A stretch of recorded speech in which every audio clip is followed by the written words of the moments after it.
a piece of legislation already to repeal the Senate language, and I'm hopeful that we'll have a vote on that as soon as we get back. Mr. Speaker, I yield the remainder of my time. Reserve. Gentlelady from Minnesota continues to reserve her time. Gentleman from Massachusetts. Mr. Speaker, you gotta love these guys. I mean, they're all introducing legislation to repeal provisions in a bill that they're going to vote yes on. I mean, you figure that out. Mr. Speaker, the previous question is the House Democrats' last attempt to make a change to this rule before it gets voted on. And I want to use this opportunity to talk about a last-minute provision that was slipped into the CR in the Senate. It's an outrageous giveaway to pad the pockets of 8 Republican senators. And it's one of the most corrupt things I've seen in my life. So if the House defeats the previous question, I will offer an amendment to the rule to consider as adopted an amendment to the continuing resolution offered by Representative Subramanian which would strike the corrupt giveaway out of the text of this bill so it does not make it into law. Mr. Speaker, this is a massive payday for Republicans. It would allow 8 of their senators to shovel millions of dollars into their own wallets. I'm talking cash money, not for their states, not for their constituents, no, for their own personal bank accounts. Why should a United States senator or any party get a special right that nobody else has? No state legislator, no governor, no judge, no citizen in the entire country has this right. But we are creating it for a handful of Republican senators. It is immoral. I'd say it's unconstitutional. It is wrong. And it's probably the most brazen theft and plunder of public resources ever proposed in the United States Congress. And it was tucked into this legislation. And I want to speak directly to Republicans who say they can't vote with us because it will delay the reopening of the government. First off, that's exactly what these corrupt senators were hoping you'd say. Second, we absolutely can send this back to the Senate. They can quickly strip it and send the bill to the president. They finished this package in less than 2 days. This is one small thing that needs to be deleted. It's easy, and it can be done very fast. But, and please spare me the excuses that we'll get this done next week with a new bill. Once this is law, that's it. It is signed into law forever. It will never change. It is permanent, and you voted for it. And Republicans all know that. So don't say you're going to pass some new bill next week to address this. That's just an excuse to do nothing that will fix it. Republicans moved at the speed of light to give tax breaks to billionaires, and the least they can do is give the same urgency to stop this shamelessly corrupt fleecing of the American people. Now, I get it.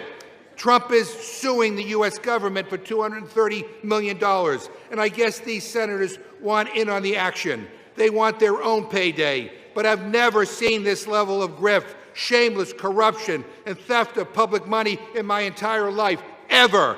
So, Mr. Speaker, I ask unanimous consent to insert the text of my amendment into the record along with extraneous material immediately prior to the vote on the previous question, and to discuss our proposal. I yield a minute to the gentleman from Virginia, Mr. Subramanian. Without objection on the UC request, the chair will remind the gentleman from Massachusetts and others to please refrain from engaging in personalities toward members of the Senate. Gentleman is recognized. Thank you, Mr. Speaker. Thank you, Ranking Member McGovern. I mean, you know what people hate more than seeing their costs go up? Is seeing their costs go up while corrupt politicians line their pockets with taxpayer money. That's what they really hate, but that's what this bill does. Republican senators slipped into this bill a legal pathway for them to personally receive millions of dollars in taxpayer money for being investigated after January 6th. And the other side talks about fiscal responsibility and says there's no money for health care, but somehow there's taxpayer money for Republican senators. This is an ethics violation, this is a breach of trust, and it calls into question the very legitimacy of this institution. So I put forward an amendment to reject this corruption, but committee Republicans voted it down last night, and they said they knew it was corrupt, but that there was nothing that could be done, and that the system didn't work. Well, you are the system. And House Republicans promised to vote on this next week as a standalone bill, but there's no guarantee that the Senate will act. In fact, they probably won't act, right? So you have the power to join us in righting this wrong today. So let's take out this ridiculous kickback. Otherwise, a vote for this bill is a vote for corruption. I yield back. Gentleman yields back. Gentlelady from Minnesota. Thank you, Mr. Speaker. And I never said, Mr. Speaker, that this bill was perfect. And not everyone agrees with the provision, and our colleague from Georgia had just mentioned and is already addressing it. But what we do agree on is that it is critically important to get the government open, and that's why we are here today. Getting our federal employees paid, getting our troops paid, getting SNAP back on track, getting our airports back to full capacity. Once this happens, we can tackle the issues and get back to really doing the things for the American people, not using their suffering as leverage, like the Democrat Whip Clark is willing to do. Democrats have spent weeks performing political theater by refusing to open government and continue to perform that political theater. But we need to prioritize the reopening of the government and stop the suffering that the Democrats want to use as leverage. And with that, I yield 2 minutes to the gentleman from New York. Gentleman from New York is recognized for 2 minutes. Mr. Speaker, I rise in strong support of this rule and ending this shutdown chaos. For more than 40 days, the American people have endured a painful and entirely avoidable government shutdown. Not because of policy differences, but because Senate Democrats and Chuck Schumer chose politics over people. And while Washington stalled, hardworking Americans paid the price. Our air traffic controllers went without pay. A system stretched thinner by the day, putting new strain on that system that put millions of lives at risk. Americans depend on them to keep our skies safe. And families who rely on SNAP and WIC, parents just trying to feed their kids, were left wondering how they'd make it through another week. And at the same time, our border agents and our Coast Guard members, they continued to serve this country as their own families went without pay. And through it all, while everyday Americans carried the weight of the shutdown, Senate Democrats had chance after chance to end it. But instead, they chose to prolong the pain. That is not leadership, that's hypocrisy. It was never about budgets or priorities. It was about power. It's not about turning government on. For them, it's about turning government into performance, where the people paying the highest price are the ones furthest from Washington. For more than 40 days, families were used as political pawns and props, while those responsible stood in front of cameras pretending to solve the crisis that they created. I actually saw a member from my home state stand at a food bank, decry the fact that nutritional assistance was in question, then swear up and down that they would vote against ending this shutdown. That is the epitome of hypocrisy, and the American people deserve better than that. House Republicans did our job. We passed a clean continuing resolution weeks ago, the same kind of straightforward measure that should have been agreed to immediately to keep this government open. But Senate Democrats blocked that 14 times, prolonging this shutdown just to score points to their woke, angry mob. This measure before us today is the same bipartisan framework they could have passed 40 days ago. The only thing that has changed is the political calendar.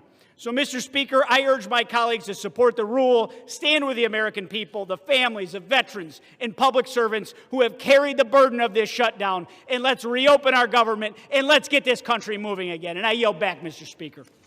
Gentleman from Massachusetts.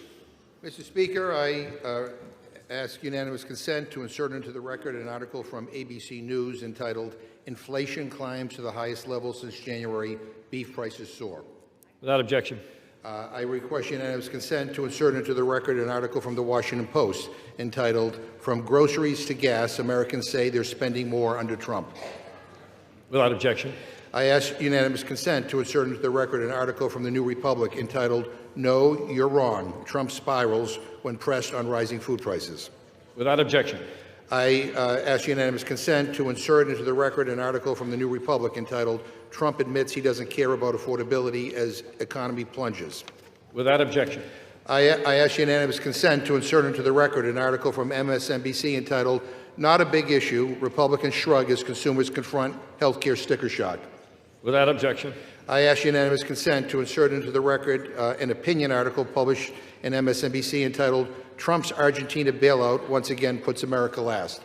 Without objection. I ask unanimous consent to insert into the record an article from PBS entitled, "Trump Administration Working on Doubling Argentina Financing to $40 billion." Without objection.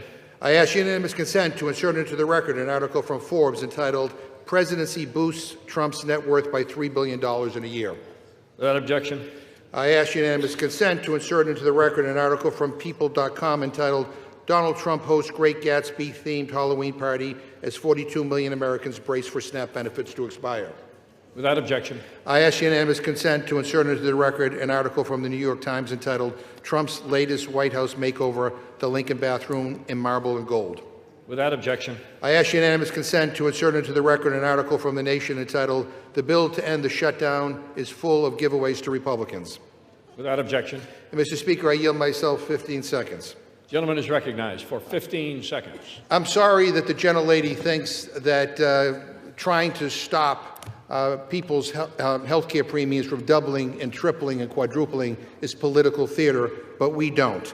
And I don't have time to address all the BS coming from my colleagues across the chamber, but it's clear that this Republican leadership is not only failing to deliver on their promises, they're selling out at the expense of the basic needs of the American people. I reserve. Time is reserved. Gentlelady from Minnesota. Mr. Speaker, I yield 2 minutes to the gentleman from Texas. Gentleman from Texas, Mr. Roy, is recognized for 2 minutes. Thank the gentleman from Arkansas. I thank the gentlelady from Minnesota. And here we are on September 19th. House Republicans passed legislation which would have funded government through November 20th. Here we are on November 12th, and we are basically where we would have been had we just passed the bill that we passed in September. And what did we get for all of that? What happened over all these days? Well, my colleagues on the other side of the aisle were searching for a reason for voters to support them next November. They were searching for a cause. And we know this because there was intervening elections and a lot of rhetoric, but no result.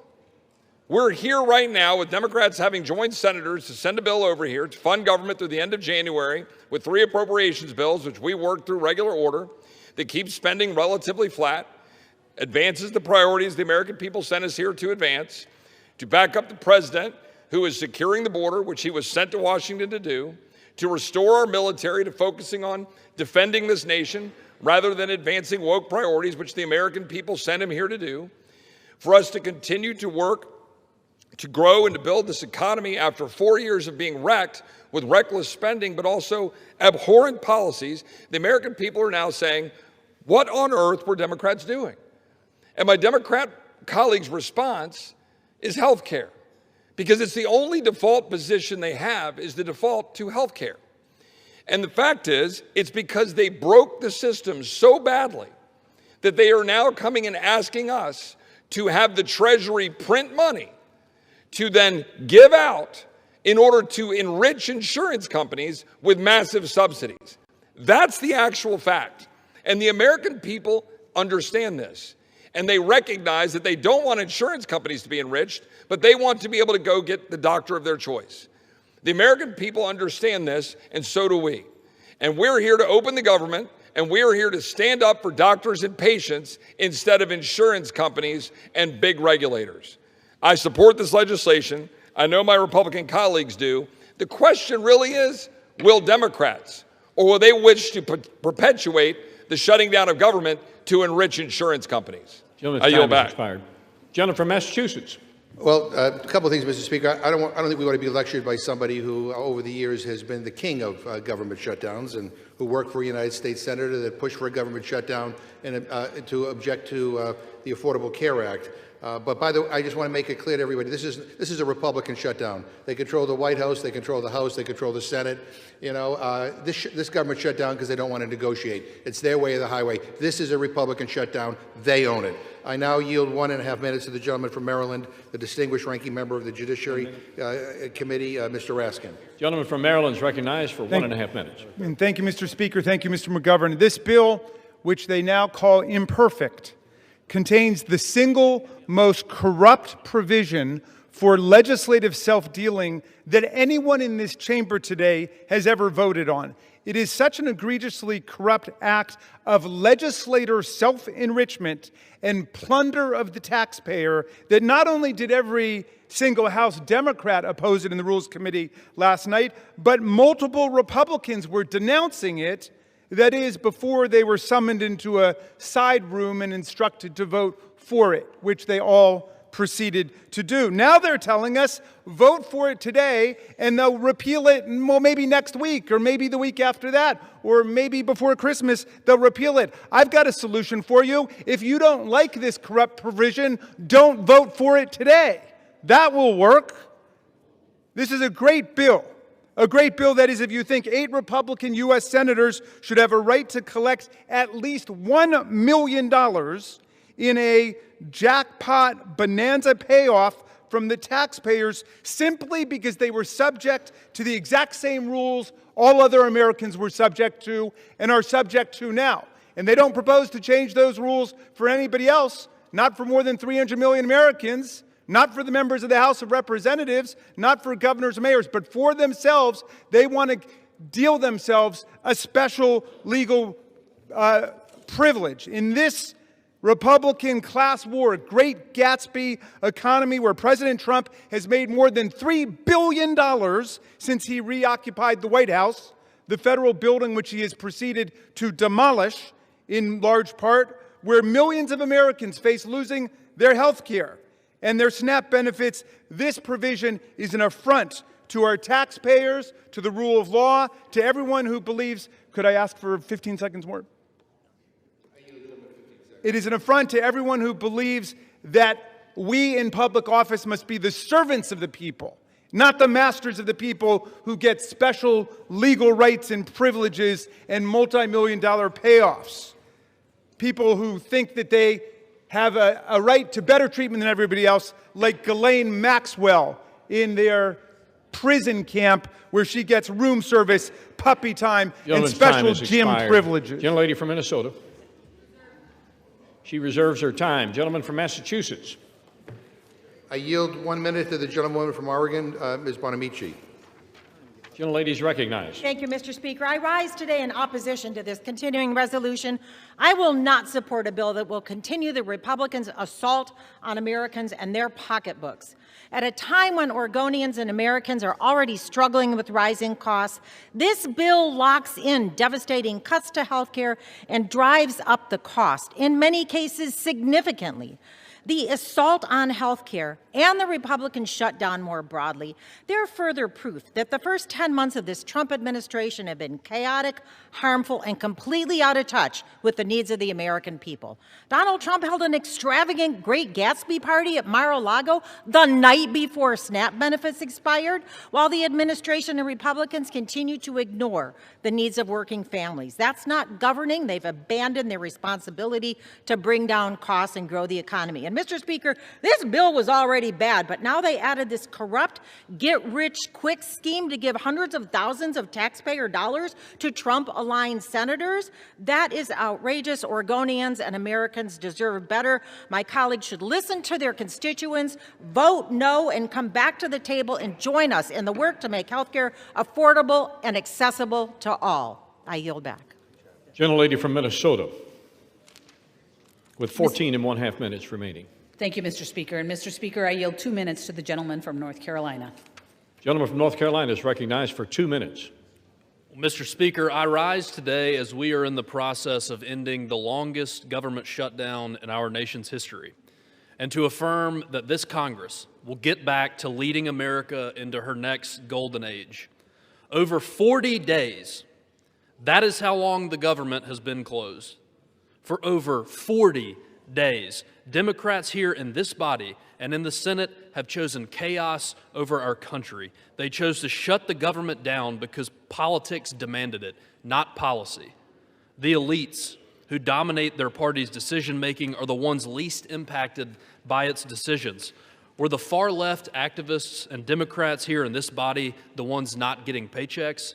No. Mr. Speaker, that was the air traffic controllers, our troops, and our Capitol police officers. When these same people passed Obamacare, were they the ones impacted by the law, or was it the middle-class teacher in North Carolina who could no longer keep their doctor? We all know the answer to that, Mr. Speaker, and across the nation, federal workers are working 2 and 3 jobs just to stay afloat. Also, Democrats could champion illegal aliens who exploit our compassion as they poison our communities with deadly fentanyl. That is not governing. That was extortion of the American taxpayer. But that ends today. Today, we are in the process of finally reopening the government, returning to the business of the people, and further implementing the mandate our constituents sent us here to deliver on. Democrats chose to have a month of political theater, but political shows don't do one thing to help make the cost of everyday items more affordable.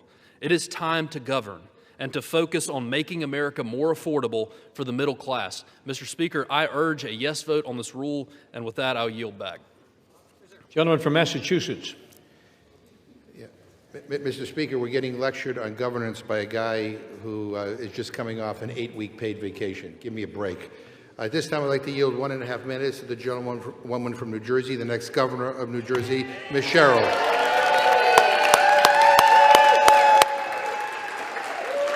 The gentlelady from New Jersey is recognized for 1.5 minutes. Mr. Speaker, I rise in opposition to a rule for a bill that does nothing to protect over 450,000 New Jerseyans who will see their health care premiums skyrocket. I took my first oath to the Constitution when I was 18 and went to the Naval Academy. It's an oath to serve, to run toward the fight. And so I ran for Congress after I saw Washington Republicans attacking the Affordable Care Act. I promised I would take on the status quo. I would fight the big fights, because that's what people expect of their leaders. That's what people deserve from their leaders. And I'm proud of the wins that I've delivered as your representative for New Jersey's 11th District. Capping the cost of insulin and prescription drugs for seniors, funding the Gateway Tunnel, the PACT Act for veterans, flood mitigation projects, delivering for Picatinny Arsenal. You have trusted me, New Jersey, and last week you placed your trust in me again, electing me your 57th governor. So I ran on a similar promise, to take on anyone and stop at nothing to lower cost and build opportunity for everyone. This will be my last speech in this chamber. I intend to submit my resignation next week and turn to protecting all of New Jersey. So my parting message to Jersey is, thank you. To my staff, thank you for your dedication to serving the 11th District of New Jersey. To my colleagues, do not let this body become a ceremonial red stamp from an administration that takes food away from children and rips away health care. 30 seconds. Gentlelady's given another 30 seconds. That rips health care away from people and takes food away from children. To the country, stand strong. As we say in the Navy, don't give up the ship. Thank you, and I yield back.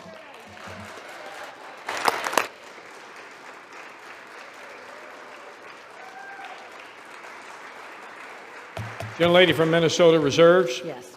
Gentleman from Massachusetts. Mr. Speaker, I yield 1 minute to the gentleman from Rhode Island, Mr. Magazzino. Gentleman from Rhode Island is recognized for 1 minute. Mr. Speaker, House Republicans are back from their 54-day taxpayer-funded vacation. But don't get me wrong, they do know how to work hard. When billionaires wanted tax breaks, they moved mountains to make it happen. When Argentina needed a $40 billion bailout to help Trump's buddy, they moved quickly to make it happen at the White House. But when working people need help, when millions of Americans are seeing their health insurance costs double and triple, and Americans all across this country are feeling like they're going to have to go without health insurance for the first time in their lives because they can't afford it anymore and have to make that terrible decision about which of their family members they're going to cut off of their insurance, House Republicans are nowhere to be found.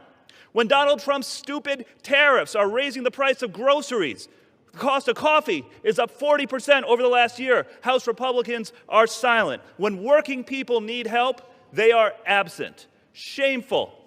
So they will work when billionaires need tax cuts, when Argentina needs a bailout, but when working people need relief, they go on a taxpayer-funded vacation. Shameful, Mr. Speaker. Vote no on this budget. Do not cut the health care of the American people, and I yield back.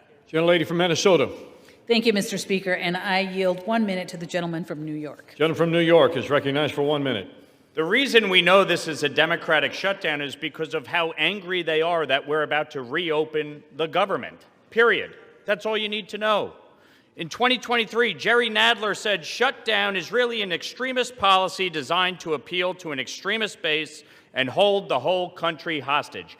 That is exactly what the Democrats have done over the last 43 days. They have held the American people hostage, trying to extract insane things like free health care for illegal immigrants. If they were serious about tackling the health care affordability crisis in this country, then they would address the fundamental problem with Obamacare.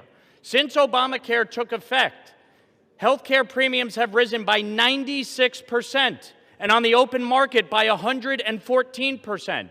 When I asked Leader Jeffries to sign on to the 1-year extension of the premium tax credit, he refused. He stuttered, he stammered, he couldn't answer a single question. Because this shutdown was never about health care, it was always about appeasing a far-left radical base. Chuck Schumer said, every day gets better for us. Catherine Clark said, of course people will suffer. We want to use this as leverage. It is an embarrassment to this country. You should all be ashamed of yourselves for inflicting this pain on the American people, taking away food stamps from 42 million Americans, defunding WIC, not paying our troops, our federal employees, our air traffic controllers. It's a disgrace, and you should all hang your heads in shame. Vote yes to pass the bill and reopen the government. All right. Let me remind my colleagues. I fully recognize that there's a lot of pent-up anxiety and emotions have been elevated somewhat, but please, in the interest of the decorum of this House, to direct your comments to the chair and do not engage in personalities toward the Senate, toward the President, and others. Gentleman from Massachusetts with 14 and 1/2 minutes remaining. Well, Mr. Speaker, let me just say the gentleman from New York sounds as extreme as his voting record. And I'd like to say to the gentleman who just spoke, by supporting this bill, he's betraying 7,000 constituents in his district who rely on the ACA to afford their health care. Boy, I'm glad he's not my representative. At this time, I'd like to yield 1 minute to the gentleman from New York, Mr. Kennedy. Gentleman from New York is recognized for 1 minute. Mr. Speaker, as the representative of Western New York, where so many people in my community, like others across the country, are already struggling to afford health care, I urge my colleagues to reject this disgraceful bill. As an occupational therapist, I know exactly who these cuts will hurt. I've heard from so many who are desperate for a lifeline, like Iris, a mom in Buffalo who's worried about how she'll keep her kids' health insurance, or Andy, a nursing home resident in Tonawanda who relies on Medicaid to get the services he needs, or the kids at Bourne Hava, a special needs school where I provided therapy, who depend on early intervention services. Donald Trump and congressional Republicans began their assault on the people of our country in the big ugly bill. This bill further devastates health care and leaves millions of Americans to pray they don't get sick. Shame on anyone who goes along with it. This country deserves better. I'll be voting no, and I urge all of my colleagues to do the same. I yield back. Gentlelady from Minnesota. Reserve. Reserves. Gentleman from Massachusetts. Mr. Speaker, some big news, some breaking news in the last hour. I'm proud to say that our newest colleague, Representative Adelita Grijalva, just became the 218th signature on the Massey Kana discharge petition to compel the release of the Epstein files. And to all my Republican colleagues who refuse to sign on, time is up. You need to figure out where you stand on this because you're about to go on record. Is your loyalty to Trump more important than going after pedophiles? Because make no mistake, these files will come out. It is no longer a question of if, only when, and whether the White House chooses to stand with the survivors or throw them under the bus.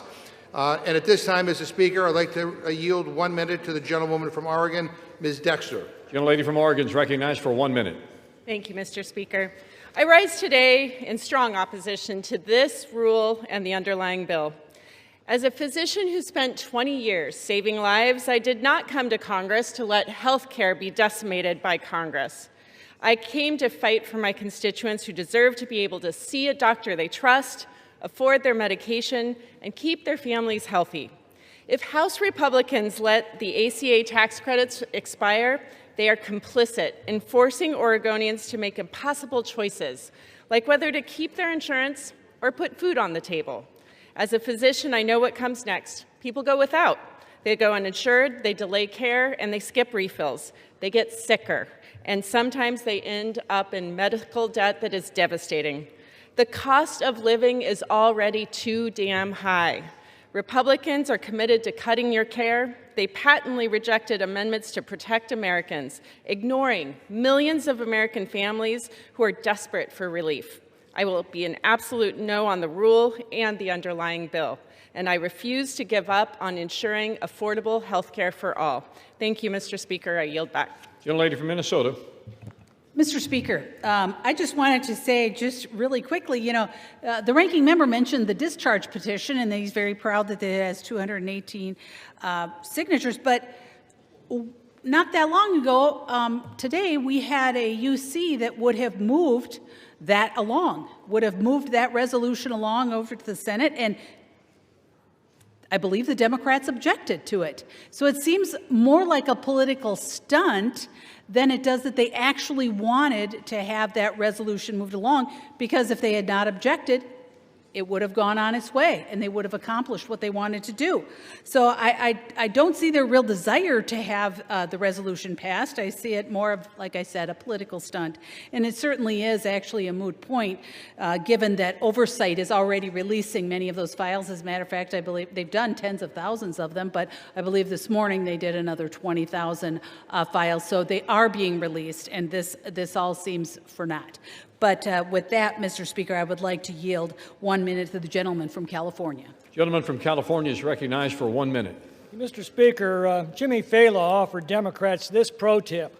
If you're going to call it the Republican shutdown, you're not supposed to get mad that it's ending.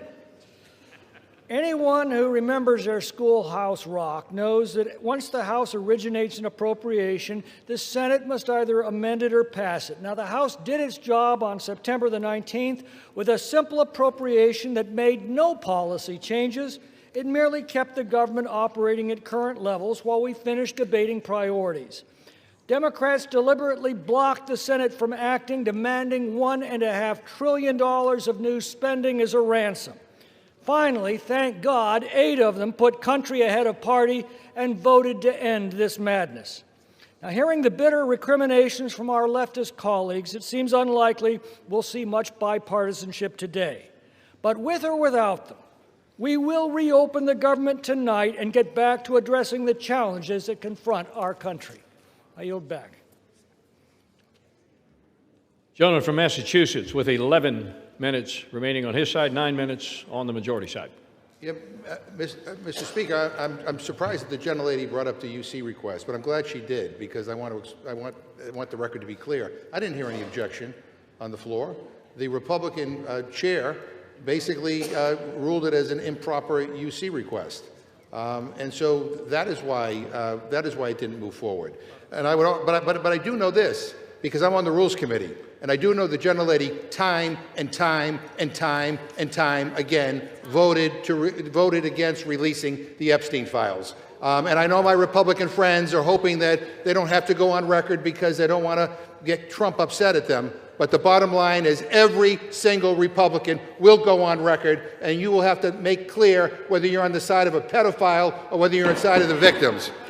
Gentleman from Massachusetts is reminded to direct his comments to the chair, please. Thank you, You may Mr. continue. You now yield 1 minute to the gentlewoman from Washington, Ms. Jayapal. Gentlelady from Washington is recognized for 1 minute.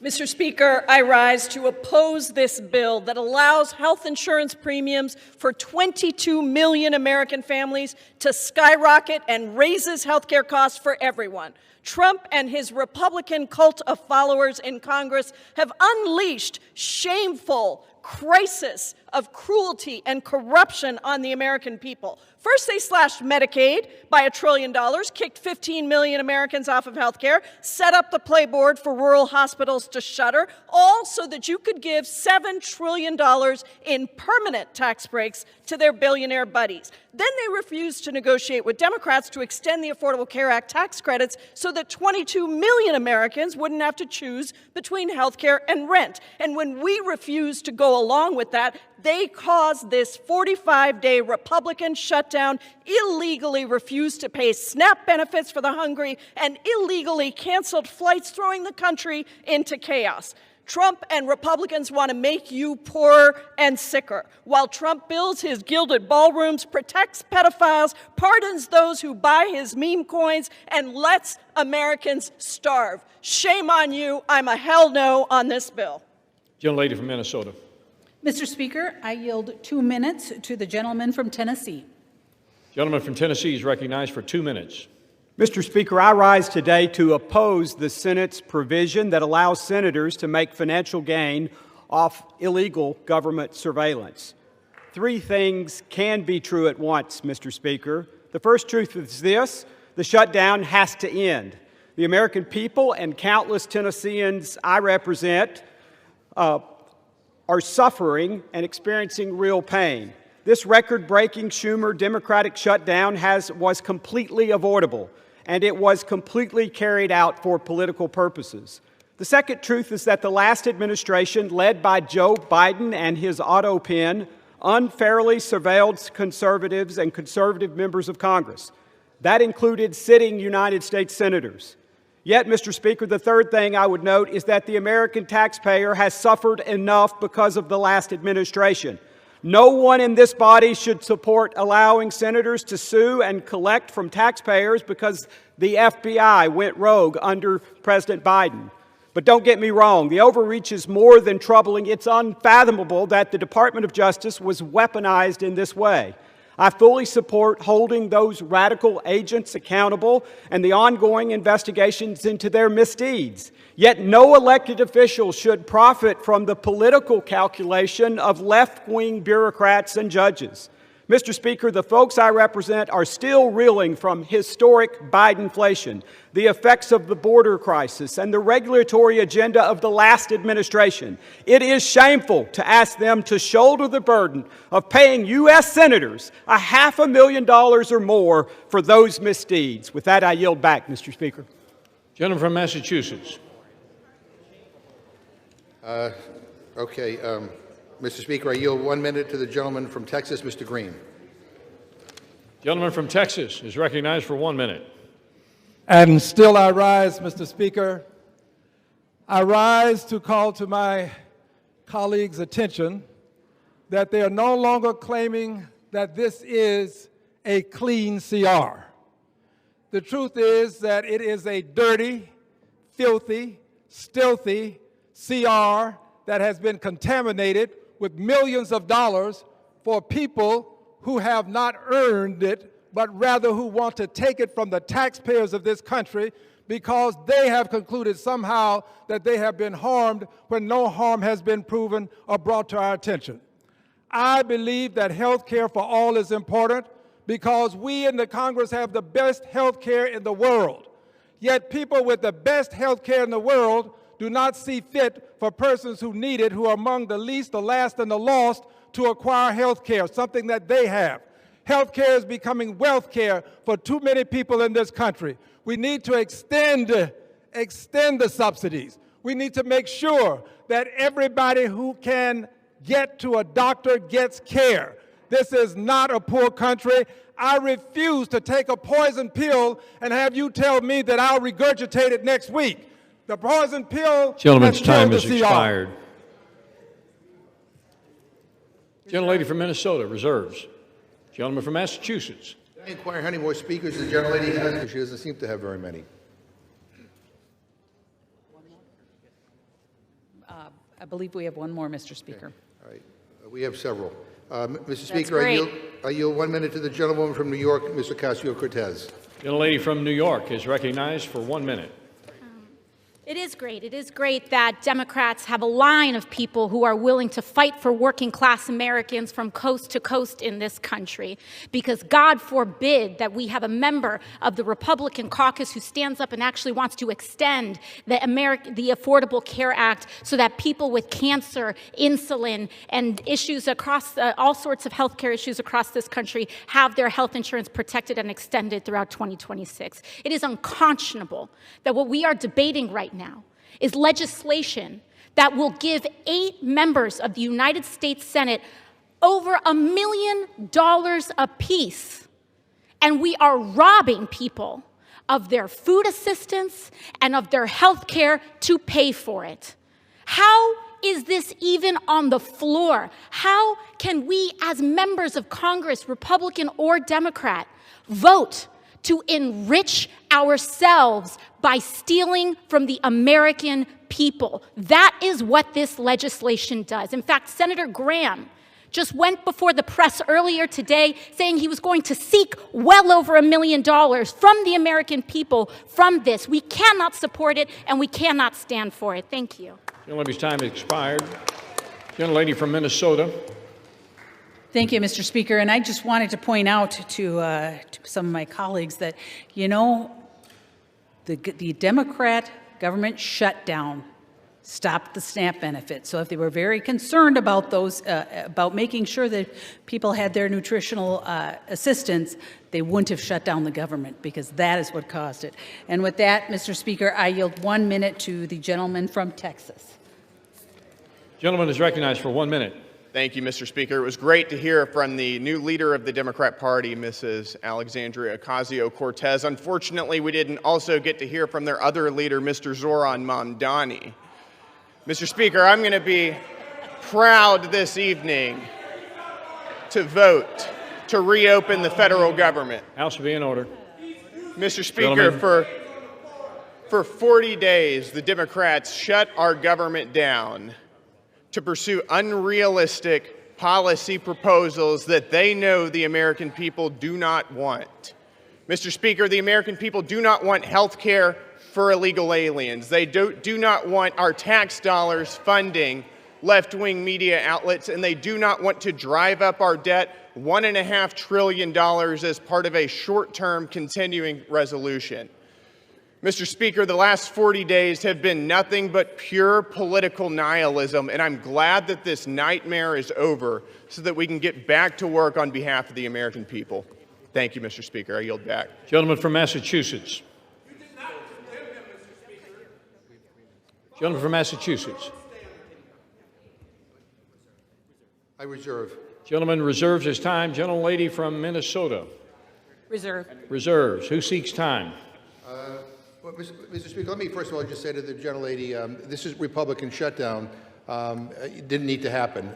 All you need to do is extend the ACA tax credit so that people wouldn't get screwed on their health insurance bills. But I also point out to her that the President of the United States illegally withheld SNAP benefits. And 2 federal judges, basically 2 court orders, backed us up on that. And he's the first president ever in history to actually shut off food benefits to people during a shutdown. Shame on him. I now yield 1 minute to the gentleman from California, Mr. Khanna. Gentleman from California is recognized for 1 minute. Thank you, Mr. Speaker. Mr. Speaker, our country is at a moral crossroads. Just today, it comes out that billionaires are worth $8 trillion, more than 50% of Americans combined. And what does the president do? He decides he doesn't have the money for the American people. He's going to starve the American people to give $40 billion to the corrupt libertarian leader in Argentina. $9 billion would have fed the American people. How is that America first? And then he says, I don't care about the cab driver who's paying $2,600 now per month in health insurance, as opposed to $44, because I don't want to save the 20 million Americans who are going to face high premium increases. How is that America first? We need national health insurance in this country. We need to tax billionaires in this country. We need to fund SNAP in this country, and we need to stop funding Argentina and corrupt foreign leaders. Gentlelady from Minnesota. Thank you, Mr. Speaker. And I just wanted to address for just a second the health care issue that the Democrats continue to bring up and act like this had anything to do with everyone in the country's premiums, because we are talking about the COVID era Affordable Care Act's COVID era subsidies. So this is not what is affecting other people's premiums, other than those folks that qualify for those COVID era premium subsidies. That's it. They continue to make it sound like this is responsible for every kind of increase that people are seeing. And so the Affordable Care Act's original subsidies will remain in place. So that's the original subsidies, ensuring that millions still qualify for the income-based tax credits and capping out-of-pocket costs relative to income. It's the COVID era. I can't say that enough. It is the COVID era subsidies that are in question here. Premium increases are actually driven by multiple factors, including medical inflation, provider consolidation, and rising drug costs. But to actually reduce premiums, that's what we must address. And we must have comprehensive discussions about that, not just political theater and sound bites. We have to actually sit down and have those discussions, and that's what getting the government back open will do. I reserve. Gentlelady reserves her time. Gentleman from Massachusetts. Mr. Speaker, the ACA polls at 65%. Donald Trump is at 37%. I now yield 1 minute to the gentlewoman from Massachusetts, Ms. Presley. Gentlelady from Massachusetts is recognized for 1 minute. Mr. Speaker, I rise today on behalf of every elder who can't afford their prescription, every parent who went to work hungry so their child could eat. In the United States of America, there is no lack of resource, only a deficit of empathy, political will, and courage. At its best, government is a backstop, a compassionate steward of the public good. At its best, government catches people when they stumble in a moment of hardship. At its best, government does right by the people, all the people. Struggle does not discriminate, Mr. Speaker. Hardship is not a character flaw and has zero to do with work ethic. Every single person is one diagnosis, one layoff away from hardship. Life can change at an instant. What we are bearing witness to is not only a lack of political courage, but it is a fundamental betrayal of the people. Incompetence and indifference to the suffering of our constituents and our neighbors. The shame and the sham of it all. Any member of Congress who would vote to deny a child a meal or medication, it is child abuse and neglect. I ought to file a 51A on you for that. Every person in this chamber, every person in our country has lost a loved one to cancer, and yet you would vote to deny people life-saving cancer treatment and research. Republicans control the House, the Senate, and the White House, and with the majority, you have chosen to enact harm to make people hungrier, poorer, sicker, and less safe. The shame and the shame of it all. You, the people, deserve better. We, the people, deserve better, and I won't stop fighting until you get it. Gentlelady from Minnesota. Prepared to close. Gentlelady's prepared to close. She has 4 minutes remaining. Gentleman from Massachusetts. Yeah, I'm not. So I'd like to yield 1 minute to the gentleman from Wisconsin, Mr. Pocan. Gentleman from Wisconsin is recognized for 1 minute. Thank you, Mr. Speaker. Yes, the federal government will officially reopen with the House vote today. But here's what won't happen. We won't protect the 22 million people paying more for the Affordable Care Act, or the 15 million people losing their health care outright due to Republican actions in the big ugly law. Nor will we stop the health care rate increases for everyone in this country. And we won't be restoring food assistance today for millions of Americans who benefit from SNAP because House Republicans voted to cut the #1 program that keeps kids and seniors out of poverty by over $180 billion. Nor will we be able to roll back the tax cuts for billionaires and your GOP donors that you funded by gutting those health care and food programs. But I sure hope you're tanned and rested after your 8-week paid vacation, because you're going to need it. Democrats are going to continue fighting every single day for people's health care and food benefits, and we're going to be on you day after day until we get it done. Vote no. I yield back. Gentleman yields back his time. Gentlelady from Minnesota. I'm prepared to close, Mr. Speaker. Gentleman from Massachusetts. I'm not quite yet, so I yield 1 minute to the gentleman from Maryland, Mr. Olszewski. Gentleman from Maryland is recognized for 1 minute. Mr. Speaker, this funding deal is why Americans have lost faith in Congress. It does absolutely nothing to address the crushing cost of health care and what amounts to a massive tax hike on working families.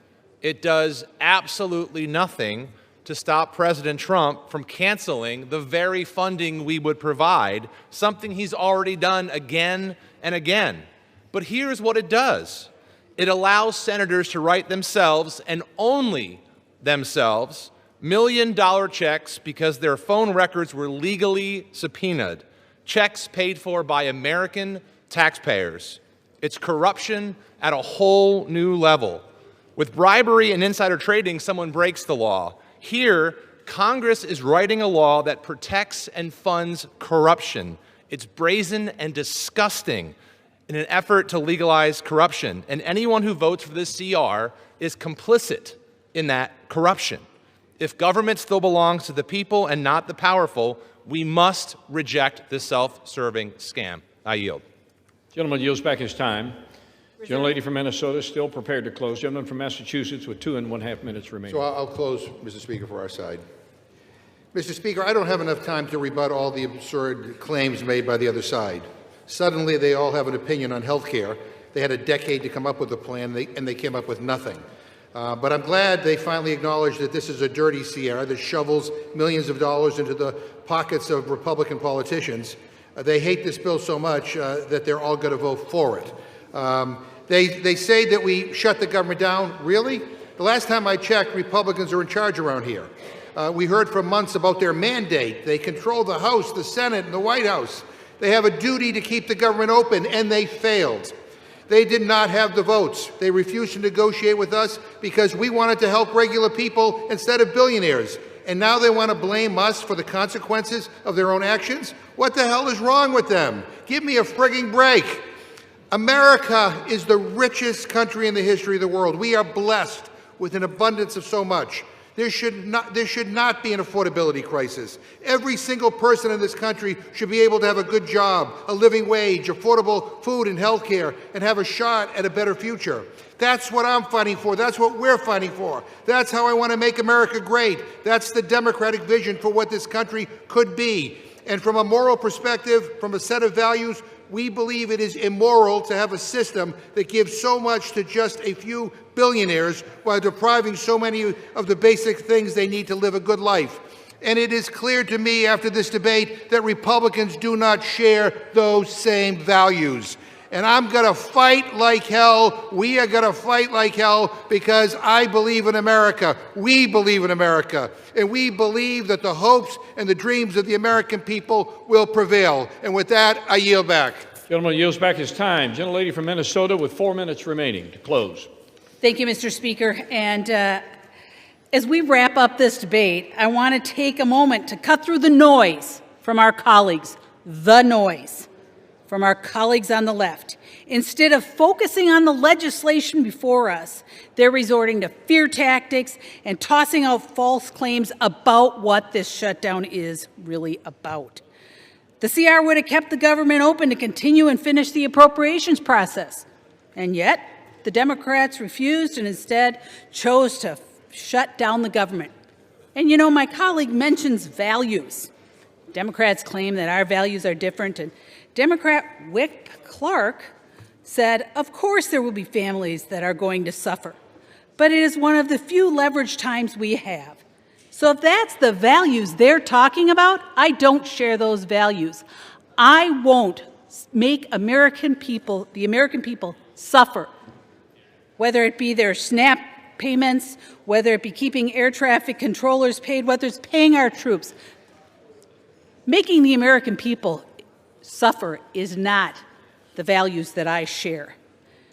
And for the record, Republicans did not cause this shutdown, and we've not been on vacation.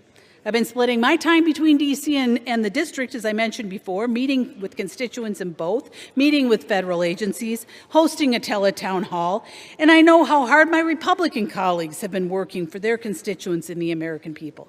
It was the Democrats who shut down the government when they refused to support a clean CR that would have kept the lights on and protected critical services. And now it's the Democrats who continue to shift the blame. Now, getting back to the issue at hand, let's talk about what this bill actually does. H.R. 5371 restores the funding for SNAP and WIC. It reimburses the contingency reserves to make sure that programs remain stable and reliable. Actually, President Trump moved $300 million of tariff revenue to fund WIC during the shutdown. Republicans are the ones protecting food security and not playing games with it. This bill also delivers for our farmers and ranchers and for rural development. It invests in the community that feed this country and keep the economy strong. It supports our troops and federal workers. It ensures our service members and their families have the support they need, and it honors the promises we have made to those who have served. And yes, it reopens the government, restores stability, and resumes regular order. So let's be honest about what a yes vote means. A yes vote is a vote for veterans care. A yes vote is a vote for SNAP and WIC. A yes vote is a vote for $700,000 a fire engine in Ranking Member McGovern's district, and $1 million for the Navajo Nation Community Development Division in Representative Ledger Fernandez's district. A yes vote is for farmers. A yes vote is for our troops, and for federal workers. And yes, it is for reopening the government. And a no vote? Well, that's a vote against all of that, including the development of a wastewater treatment facility in Mr. Negus's district, and $1.5 million in watershed conservation in Representative Clark's district. It's a vote against federal workers. It's a vote against health care. It's a vote against feeding hungry children, and it's a vote against common sense. Mr. Speaker, with that, I yield back the balance of my time, and I move the previous question. Question is on ordering the previous question on the resolution. Those in favor say aye. Those opposed, no. Opinion of the chair, the ayes have it. Mr. Speaker, Gentleman from Massachusetts. Hearing aid, I think. I asked for the yeas and nays. Yeas and nays are requested. Those favoring a vote by the yeas and nays will rise. Sufficient number having risen, the yeas and nays are ordered. Members will record their votes by electronic device. Pursuant to Clause 9 of Rule 20, the chair will reduce to 5 minutes the minimum time for any electronic vote on the question of adoption of the resolution. This is a 15-minute vote.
vote, the yeas are 216, the nays are 213. The previous question is ordered.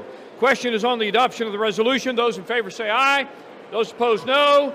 Opinion of the chair, the ayes have it. Mr. Speaker, I ask for recorded vote. Recorded vote is requested. Those favoring a recorded vote will rise. Sufficient number having risen, a recorded vote is ordered. Members will record their votes by electronic device. This is a 5-minute vote.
This vote, the yeas are 213, the nays are 209.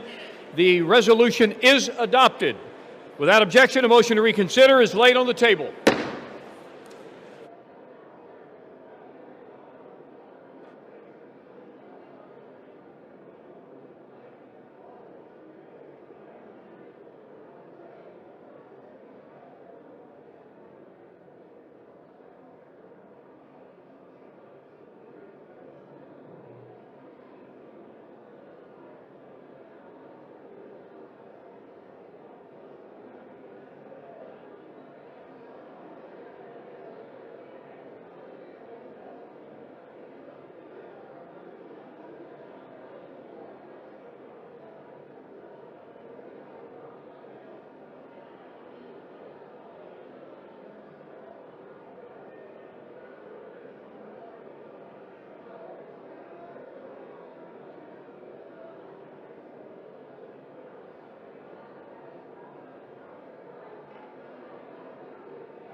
The House would come to order.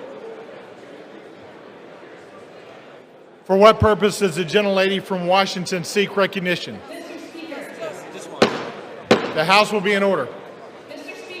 For what purpose does the gentlelady from Washington seek recognition? Mr. Speaker, pursuant to Clause 2A1 of Rule 9, I seek recognition to give notice of my intent to raise a question of the privileges of the House. The form of the resolution is as follows. Whereas on October 27, 2025, Representative Chuy Garcia filed nominating petitions to be on the Democratic primary ballot in March 2026. Whereas on November 5th, 2025, on the last day of filing, Representative Garcia's Chief of Staff, Patty Garcia, submitted her own paperwork to enter the Democratic primary. Whereas on November 6th, after the filing deadline, Representative Garcia confirmed that he would not be seeking another term in 2026 and would be withdrawing his nominating petitions. Whereas Representative Garcia's Chief of Staff was the only Democrat who filed to run in the primary at the direction of Representative Garcia, undermining the process of a free and fair election. Whereas Representative Garcia's actions are beneath the dignity of his office and incompatible with the spirit of the Constitution. Now, therefore, be it resolved that the House of Representatives disapproves of the behavior of the representative from Illinois, Mr. Garcia. Under Rule 9, a resolution offered from the floor by a member other than the majority leader or the minority leader as a question of the privileges of the House has immediate precedence only at a time designated by the chair within 2 legislative days after the resolution is properly noticed.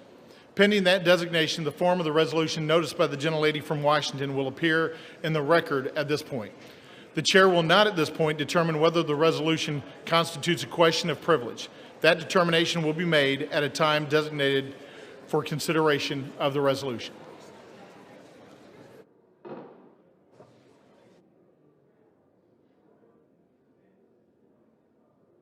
The House will be in order.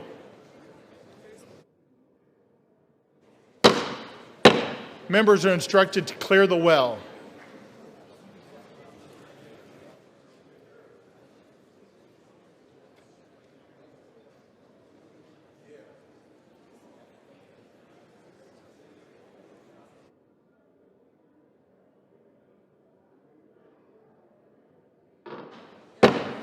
The House will be in order and members will clear the well.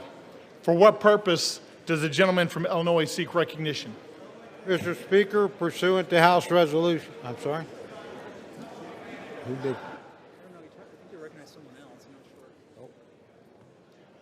Will the gentleman repeat his request at a microphone? Will the gentleman find a microphone and repeat his request?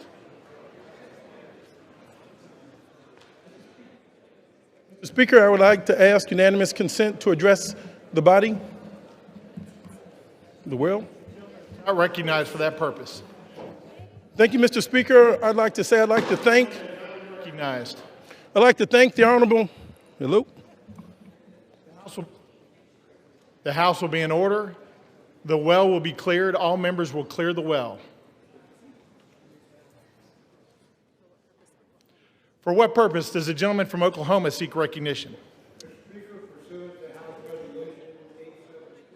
Up the bill H.R. 5371, the Continuing Appropriations, Agriculture, Legislative Branch, Military Construction, and Veterans Affairs and Extension Act 2026 with the Senate amendment thereto, and I have a motion at the desk.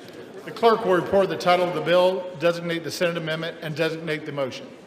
H.R. 5371, an act making continuing appropriations and extensions for fiscal year 2026 and for other purposes. Senate amendment. Mr. Cole of Oklahoma moves that the House concur in the Senate amendment to H.R. 5371. Pursuant to House Resolution 873, the motion shall be debatable for 1 hour, equally divided and controlled by the chair and ranking minority member of the Committee on Appropriations or their respective designees. The gentleman from Oklahoma, Mr. Cole, and the gentlelady from Connecticut, Ms. DeLauro, each will control 30 minutes. The chair now recognizes the gentleman from Oklahoma. The House will be in order. The gentleman is recognized. Thank you, Mr. Speaker. Mr. Speaker, I ask unanimous consent that all members have 5 legislative days to revise and extend their remarks and include extraneous material on the measure under consideration. Without objection, so ordered. The House will be in order. All members are instructed to take their conversations outside.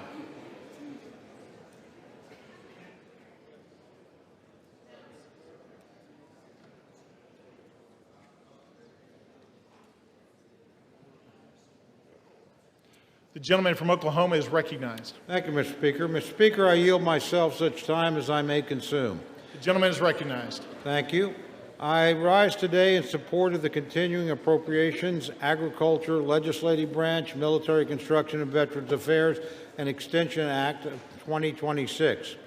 History reminds us, Mr. Speaker, that shutdowns never change the outcome. The only cost is paid by the American people.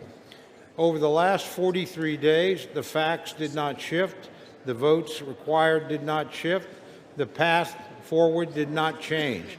The only thing that did move was the level of pain Democrats inflicted on the nation. For 6 long weeks, Americans have paid the price for a shutdown they neither caused nor deserved. The pain has been all too real for far too many Americans, including families struggling without paychecks, seniors on the brink of hunger and food assistance lapse, airports in chaos, the communities bracing as programs that they rely on were stalled or stopped altogether. And with yesterday being Veterans Day, we especially reflect on the impact of this shutdown on those who served our nation, past and present. Our military families were left wondering if they would be paid. Thanks to President Trump, they were. Yet this is not how the greatest nation in the world should function. Today, that changes. The legislation before us reopens the government, restores critical services, and puts an end to the needless hardship Democrats have inflicted on the country. This bill supports our troops. It pays federal workers. It fully funds SNAP benefits until September 30th of next year. It compensates our air traffic controllers right before a busy holiday season. In fact, it takes a holistic approach in ensuring federal services and programs are operational. In the simplest terms, we're putting the government back to work for our people. The bill is fundamentally the same responsible approach House Republicans offered on September 19th, but with an important addition: 3 full-year appropriations bills for FY26. These bipartisan, bicameral full-year appropriations bills cover the Military, Construction, and Veterans Affairs, Legislative Branch, and Agriculture, Rural Development, and Food and Drug Administration divisions.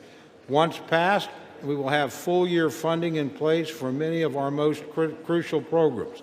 Military construction needs will be met for a full year, as will medical programs for our nation's veterans. The legislative branch will be properly resourced, including critical funding enhancements for the Capitol Police and for member security. And agriculture, food, and nutrition programs like WIC and SNAP will be fully funded to help vulnerable people in need. Importantly, this legislation delivers member-driven community project funding in both the military construction and agricultural division, which will direct resources back into the hands of the communities we represent. This was a top priority for the Appropriations Committee, and we achieved it while holding overall spending levels in check. It's responsible appropriations progress like this that causes me to reflect on an important message to our friends in the Democratic leadership.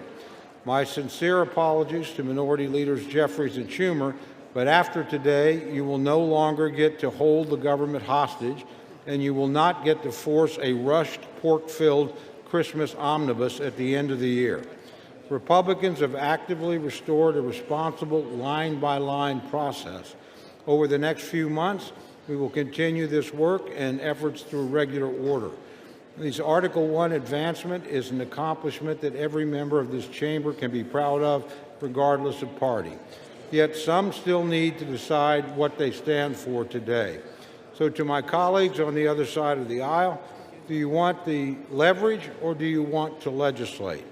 Do you treat Americans as collateral damage or as constituents? And do you answer to your caucus or your country? For Republicans, the answer has been clear for the last 43 days. We have and we will continue to put Americans first. Democrats can join us. They have an opportunity to make the responsible choice to reopen our government and pass 3 official full-year appropriations bills. 8 Senate Democrats saw reason and did exactly that. I hope House Democrats do the same. True courage is taking responsible action for the nation, even when politics makes it inconvenient. Let's reopen the government and get back to work. With that, Mr. Speaker, I reserve the balance of my time. The gentleman from Oklahoma reserves. The gentlelady from Connecticut is recognized. Thank you, Mr. Speaker. The House is not in order. Thank you. House will be in order. Thank you very much, Mr. Speaker. I yield myself 7 minutes. The gentlelady is recognized. I rise in opposition to this bill that does nothing, not one thing, to address the Republican health care crisis amid a cost of living crisis. More than 20 million Americans will have to pay double, even triple their monthly insurance premiums in just a matter of weeks.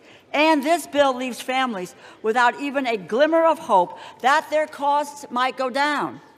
Energy prices are up, grocery prices are up, housing costs are up. When 2/3 of American workers are living paycheck to paycheck, you can understand why the most important issue on their minds is affordability. What does President Trump say? And I quote, affordability is a con job, end quote. How out of touch can you be? Mr. President, start to listen to the American people, not your millionaire, billionaire friends. President Trump and my Republican colleagues refuse to address this issue. They continue to avoid it. They were so intent on avoiding it that they shut down the government instead of dealing with it. Speaker Johnson has indicated that he will not deal with it. He has shown no interest in holding a vote on extending the health care subsidies, which would prevent monthly costs from soaring. Republicans have tried to say they will deal with this problem their own way, but they have no plan. They are trying to repeal the Affordable Care Act, as they have been trying to do unsuccessfully for 15 years. However, they are poised to succeed, which is why it is so important for this continuing resolution to fail. President Trump and Republicans, their plan is to drive up prices for everybody, compounding the cost of living crisis. More than 2 million Americans are expected to lose their health insurance next year because it has simply become too expensive. There are more than 50 pages of health care provisions in this bill. Not one of them stops costs from skyrocketing at the beginning of next year. Not one of them offers relief to American families being squeezed tighter and tighter by the Republican crisis. There is one group of people, however, who will receive some relief thanks to this bill. United States senators who may have participated in an insurrection, snuck into this bill at the 11th hour by Senate Republicans, is a provision to pay out at least $1 million each to 8 United States senators implicated in the January 6th insurrection. Understand, this is a corrupt precedent. This is where members can profit from their own votes. It's the fleecing of the American people, which they get and understand. At the same time, this bill excludes a provision that will order a plaque to be hung that honors the police officers who put their lives on the line to defend our democracy from that same insurrection. What a contrast. It is yet another instance of this administration's shameless corruption that is financially ruining American families. While there is $230 million for the president to pay himself from the Department of Justice, $8 million for some of his closest Senate allies, $200 million for a pair of private jets for the Department of Homeland Security Secretary, $40 billion to Argentina, the American people are left with nothing but higher costs. This bill also fails to fully cover the Toxic Exposure Fund, which was created to support veterans exposed to burn pits and Agent Orange. We made a promise to stand by the men and women who served our country in uniform. This bill does not live up to that promise. You know, Republicans need to stop taking photographs with veterans and then vote against their health care. Those who lead in the appropriations process here believe in the constitutional power of the purse. And over the past month, President Trump has been firing federal workers en masse. And when his administration has failed there, they have made life so miserable for federal workers that they had no choice but to leave. Federal workers should be, and I quote, traumatically affected. Those are the words of the Office of Management and Budget Director Russ Vought, an unelected bureaucrat. The federal workforce has dwindled by 200,000 since January, jeopardizing the public services that so many people rely on. Spare us your false concern. And since January, this administration has been stealing from our communities, withholding as much as $410 billion in funding approved by Democrats and Republicans, House, Senate, signed into law, and they are illegally blocking authorized funds from being distributed. Even now, as we debate this bill, the Trump administration is arguing to the Supreme Court that they should be allowed to withhold food stamp funding that Congress lawfully approved.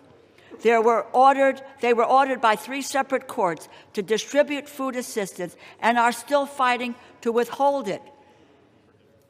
It is not connected to opening this government. They have the money. They have it now for food stamps. They just refuse to use it. Imagine using food as a political weapon, unspeakable and immoral. It seems like their only plan is to strip children of food assistance while kicking their parents off their health insurance. They have demonstrated that that is who they are. These are their true colors. You cannot expect Democrats to go along with any bipartisan funding deal if that agreement can be undone with a party line vote. Congress must assert its authority over the power of the purse. I encourage my colleagues to vote no, and I reserve the balance of my time. The gentlelady reserves. The gentleman from Oklahoma is recognized. Thank you, Mr. Speaker. Mr. Speaker, I yield 1 minute to our distinguished majority leader, the gentleman from Louisiana, Mr. Scalise. The gentleman from Louisiana is recognized for 1 minute. Thank you, Mr. Speaker, and thank my friend, the Chairman of the Appropriations, Mr. Cole from Oklahoma, for not only yielding, but for bringing this important bill to the floor. Our appropriators worked tirelessly to negotiate a multi-bill package that is part of this bill to reopen the government. And we never should have been here, Mr. Speaker. We tried as Republicans over a month ago to prevent a government shutdown. We had a vote here on the House floor. 99% of Republicans voted to keep the government open, and 99% of Democrats voted to shut it down. And then that bill went over to the Senate, and we watched for 42 days, where time and time again, Democrats, just to appease their most radical base, continued to vote in unison to shut the government down. And during that shutdown, we saw millions of families experience pain, Mr. Speaker, pain and suffering that Democrats themselves acknowledged that they imposed on the American people.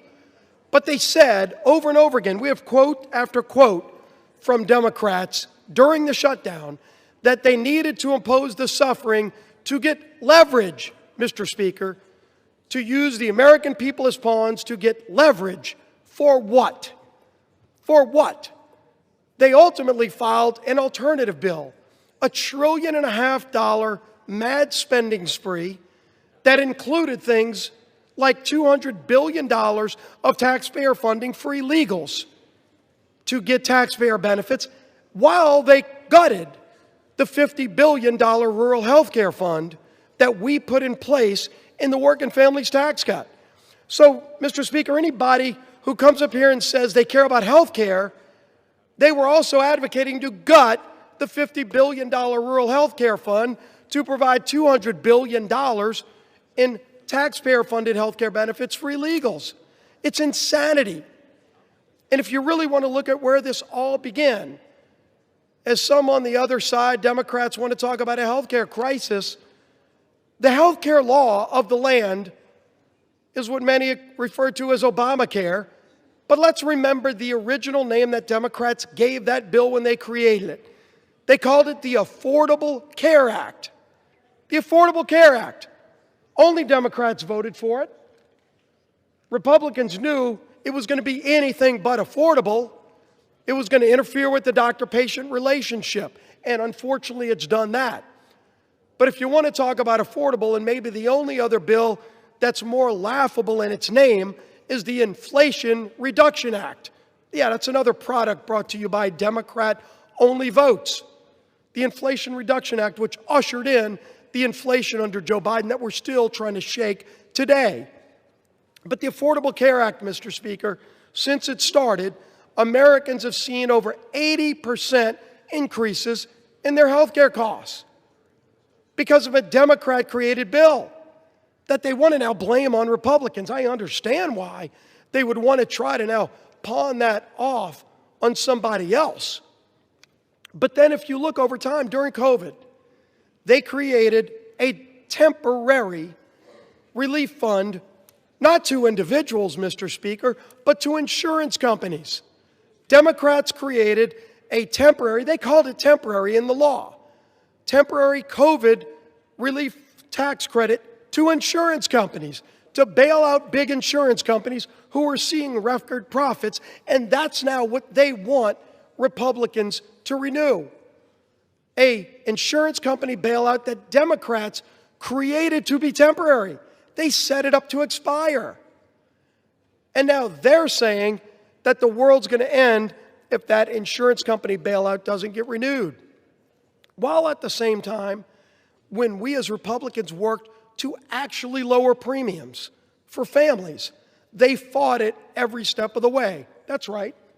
We had a bill that we passed through this House just a few months ago in the Working Families Tax Credit. Part of that bill was called the cost share reduction, was scored by the CBO to lower premiums for families by over 12%. And what happened? It gets over, and by the way, every Democrat voted against that too, because they've never cared about lowering premiums. Then that bill gets over to the Senate. Senate Democrats worked overtime to get that provision removed. And if you go look at Senate Democrat Budget Committee website, they still brag that they removed that provision that would have lowered premiums for families. So, absolutely, Republicans have worked and will continue, by the way, to work to lower premiums for families. But make no mistake, the high premiums that everybody faces today are a result of the inaptly named Affordable Care Act and the many failures associated with it. But this bill today is about ending the misery Democrats created on families. That is just about funding the government, not about solving other problems that we should be working to solve, but about getting the government back open while not holding the American people hostage. And that, Mr. Speaker, is what has disgusted the American people most during this shutdown. That should have never happened, but it's that it has caused real suffering for American families. Our men and women in uniform that had to wonder whether or not they're going to get paid. Air traffic controllers who already had a highly stressful job and then had to show up for work without getting paid. Multiple paychecks missed. Now you're seeing, because a lot of those air traffic controllers have to go work jobs as Uber drivers. They aren't even being able to show up for work because they still have bills due, their rent's due. They're trying to put food on their table, and Democrats want to vote no tonight to keep denying them food. The 42 million SNAP recipients, those people that are low income that need those food benefits, if you vote no today, you are voting to deny those 42 million low-income families basic food needs. Don't talk about how much you care about low-income people and vote no tonight to deny them food, basic services, basic things that American families need who shouldn't be part of the leverage Democrats want to show their radical base that they're fighting Donald Trump because they're upset with the results of the election from November. It is time to end this madness, Mr. Speaker. Let's get this government back open. Let's go negotiate our differences, which are many, but let's do it while not continuing to hold the American people hostage. I urge my Democrat colleagues who have voted relentlessly to shut this government down and to impose this suffering on the American people to stop. Stop imposing the suffering. Let's open the government. Let's get back to the work of the American people. I yield back the balance of my time. The gentleman from Louisiana yields back. Does the gentleman from Oklahoma reserve?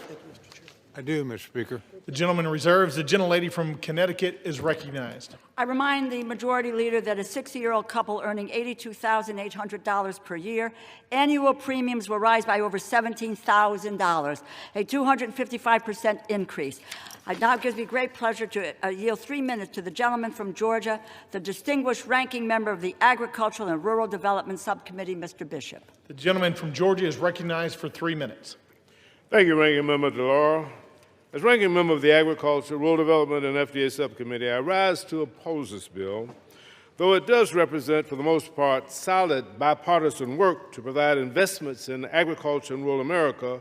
I am disappointed that the rest of it falls far short of the needs of most Americans.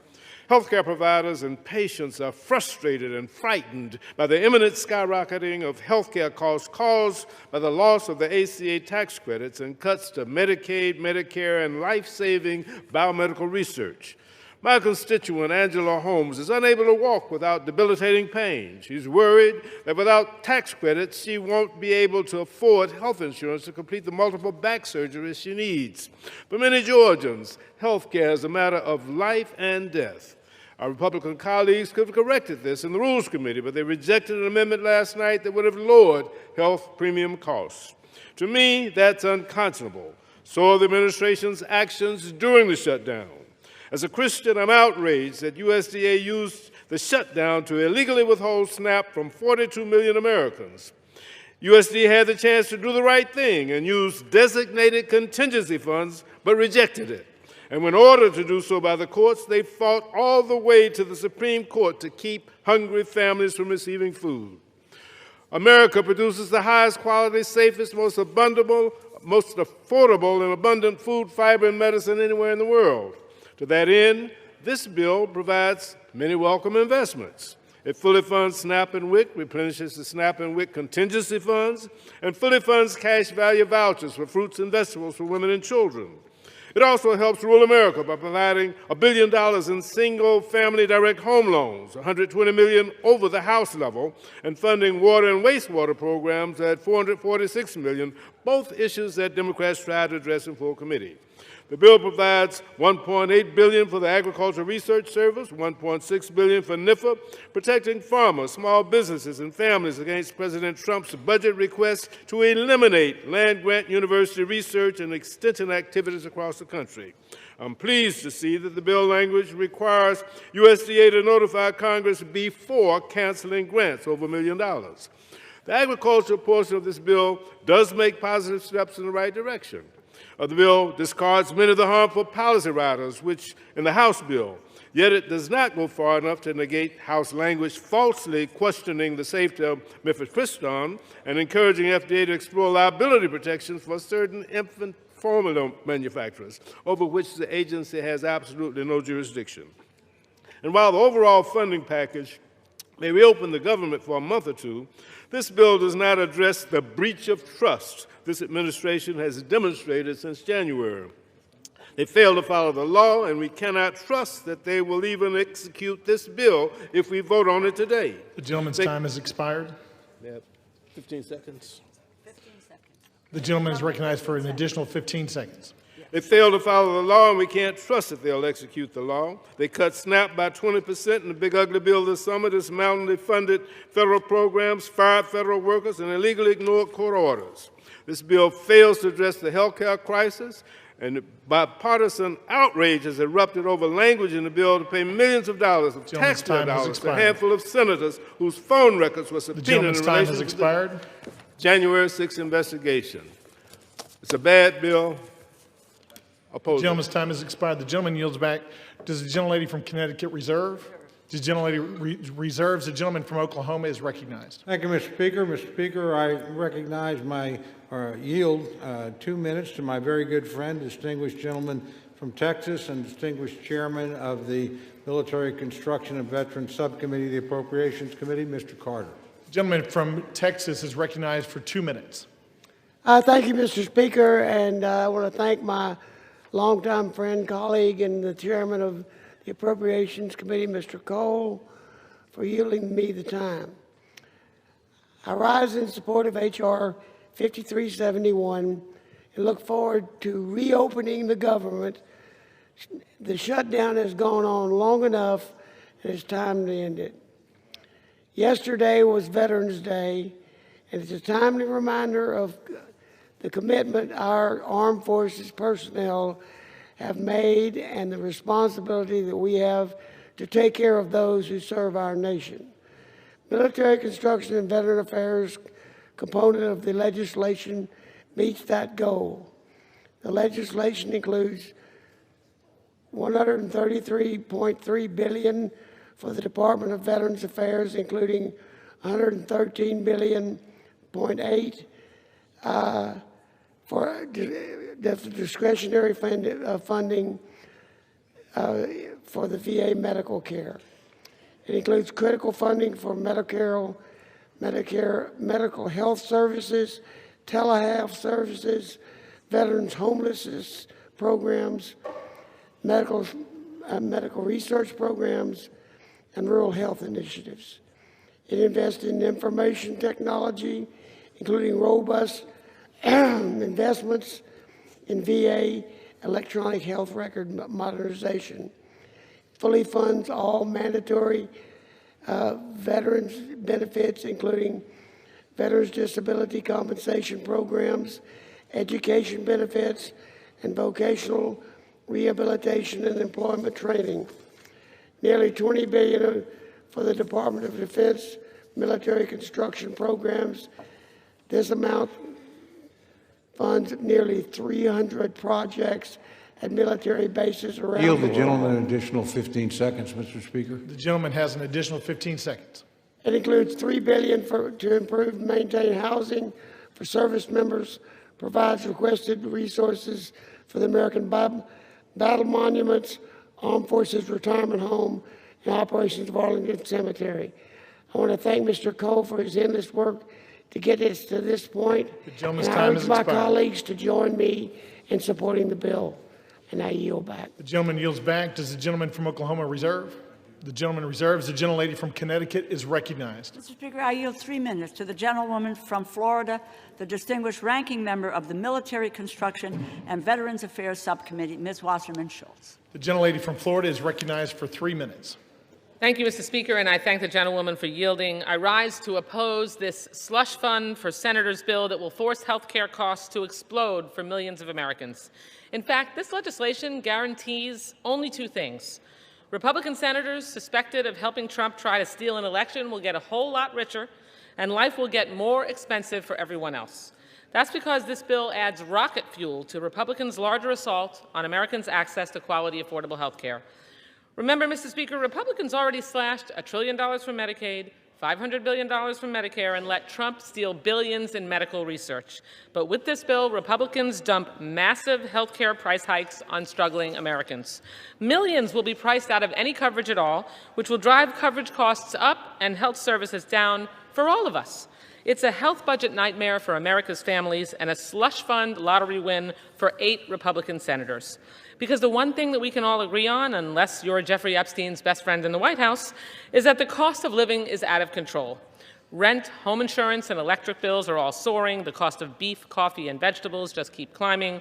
People are really struggling to get by. Yet Donald Trump continues to block SNAP benefits to 42 million struggling seniors, patients, and veterans. How anyone could swipe food from the plates of nearly 20 million children like that is simply disgusting, but that same moral bankruptcy is embedded in this bill. This bill unleashes huge health insurance hikes on 203,000 people in my district alone, and 82,000 people will lose coverage altogether due to the impact of the big ugly law and soaring ACA prices. Worse, this bill also reneges on our commitment to veterans. As the ranking member of the Military Construction and Veterans Affairs Appropriations Subcommittee, I take our promises to veterans personally and seriously. Just this summer, I secured bipartisan support for my amendment to restore $51.7 billion in advance funding for the Toxic Exposures Fund. This is funding, mind you, that President Trump sought in his budget. Yet as Republicans slipped a slush fund for senators into this bill, they gutted a critical funding protection for veterans. Just so we're all clear, average Americans will see their kitchen table budget blow up from the health coverage price hikes, and veterans will see their future health care funding for toxic exposures put in jeopardy. Also, billionaires can keep getting huge tax breaks. It's hard to pick between the worst moral outrages behind this bill. Was it covering up for Epstein's best friend for nearly 2 months, just so Republicans could vacation and avoid negotiating a better health care plan for our struggling families? Or is it the slush fund that personally enriches Republican senators and will haunt everyone who votes for this bill? Well, House Democrats will oppose this partisan spending bill that guts America's health care, and we'll keep fighting to extend health care tax credits. Donald Trump and Republicans broke their promise to lower costs, and this bill certainly cements that betrayal. But Democrats will stand by our promise to lower costs, and we'll make sure every American knows Republicans are responsible for this devastating health care crisis. Gentlelady's time has expired. Back. The gentlelady yields back. The gentlelady from Connecticut reserves. The gentleman from Oklahoma is recognized. Thank you very much, Mr. Speaker. Mr. Speaker, I yield 2 minutes to my very good friend, distinguished chairman of the Agriculture Subcommittee of the Committee on Appropriation, Dr. Harris of Maryland. The gentleman from Maryland is recognized for 2 minutes. Mr. Speaker, I rise today in support of Senate Amendment to H.R. 5371, which will finally put an end to the Democrat-led government shutdown. Millions of Americans have suffered because they refuse to reopen the government, harming those who depend on SNAP benefits, federal workers, Border Patrol agents, and our troops who are uncertain about their next paycheck. This legislation extends government funding to the end of January 2026, thereby blocking attempts to force a budget-busting omnibus at the last minute before Christmas. It also includes the FY 2026 Agriculture, Rural Development, and Food and Drug Administration Appropriations Act. Republicans have effectively locked in disciplined, flat spending levels while supporting the Trump administration's policy priorities. The agriculture bill provides $26.65 billion in discretionary spending, which is level with the current amounts, while also including community project funding. This bill provides critical funding support to America's farmers, ranchers, and rural communities. It ensures both USDA and FDA can safeguard our nation's food and drug supply and fully funds nutrition programs, including SNAP and WIC. Additionally, the bill closes the hemp loophole that has resulted in the spread of unregulated, intoxicating hemp-derived products that are being sold online and in gas stations and corner stores across the country. Many of these products are accessible and attractive to children, resulting in thousands of calls to U.S. poison control centers, with more than 30% involving children aged 5 years and younger. This provision is supported by 39 states' attorney general and over 81 national and state public health, medical, law enforcement, and other organizations. It's beyond disappointing that our colleagues on the other side of the aisle will soon be voting to continue the chaos and uncertainty of a government shutdown. But this is what responsible Republican government looks like. We stared down the radical Democrats' outrageous budget-busting demands and held the line for hardworking American taxpayers. I want to thank Appropriations Chairman Cole for his leadership, strongly encourage my colleagues to support this legislation. Mr. Chair, I yield back time. The gentleman from Maryland yields back. Does the gentleman from Oklahoma reserve? The gentleman reserves. The gentlelady from Connecticut is recognized. Mr. Speaker, I yield 3 minutes to the gentleman from New York, the distinguished ranking member of the Legislative Branch Subcommittee, Mr. Espaillat. The gentleman from New York is recognized for 3 minutes. Thank you, Mr. Speaker. I rise today in strong opposition to the Senate's amendment to H.R. 5371 because once again, the Senate has put other interests ahead of those of the American people. Today's backroom deal does nothing to stop 20 million Americans that will see their health care premiums double or triple. And it does absolutely nothing to stop provisions in the reconciliation package that will strip 50 million people of the Medicaid coverage. These cuts will have a resounding impact for individuals and the healthcare industry and economy as a whole. Safety net hospitals like Montefiore in my district and federally funded clinics like Borinque in East Harlem face having to eliminate services or completely close. Families, seniors, and children who go to these clinics and hospitals cannot afford to lose health care coverage. On top of that, Mr. Speaker, the legislative branch bill, which was done unilaterally, not with the consultation of both sides, it was done on its own, in the Senate, in the dark, in cahoots with a bunch of people, includes a provision that will line the pockets of 8 senators that we know of, by allowing them to sue the government for millions of dollars if the Department of Justice subpoenas their phone records or seeks a lawful non-disclosure order. While families in my district are stretching every single dollar just to pay for food and rent, senators want a personal payout if law enforcement dares to hold them accountable. At every turn of this shutdown and fight for health care access, Republicans and the Trump administration have tried to inflict suffering as much as possible. For weeks, the administration held food stamps hostage.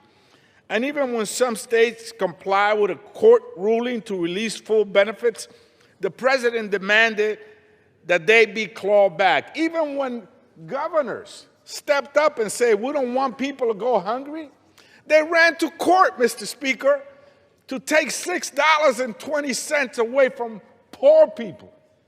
Who does that?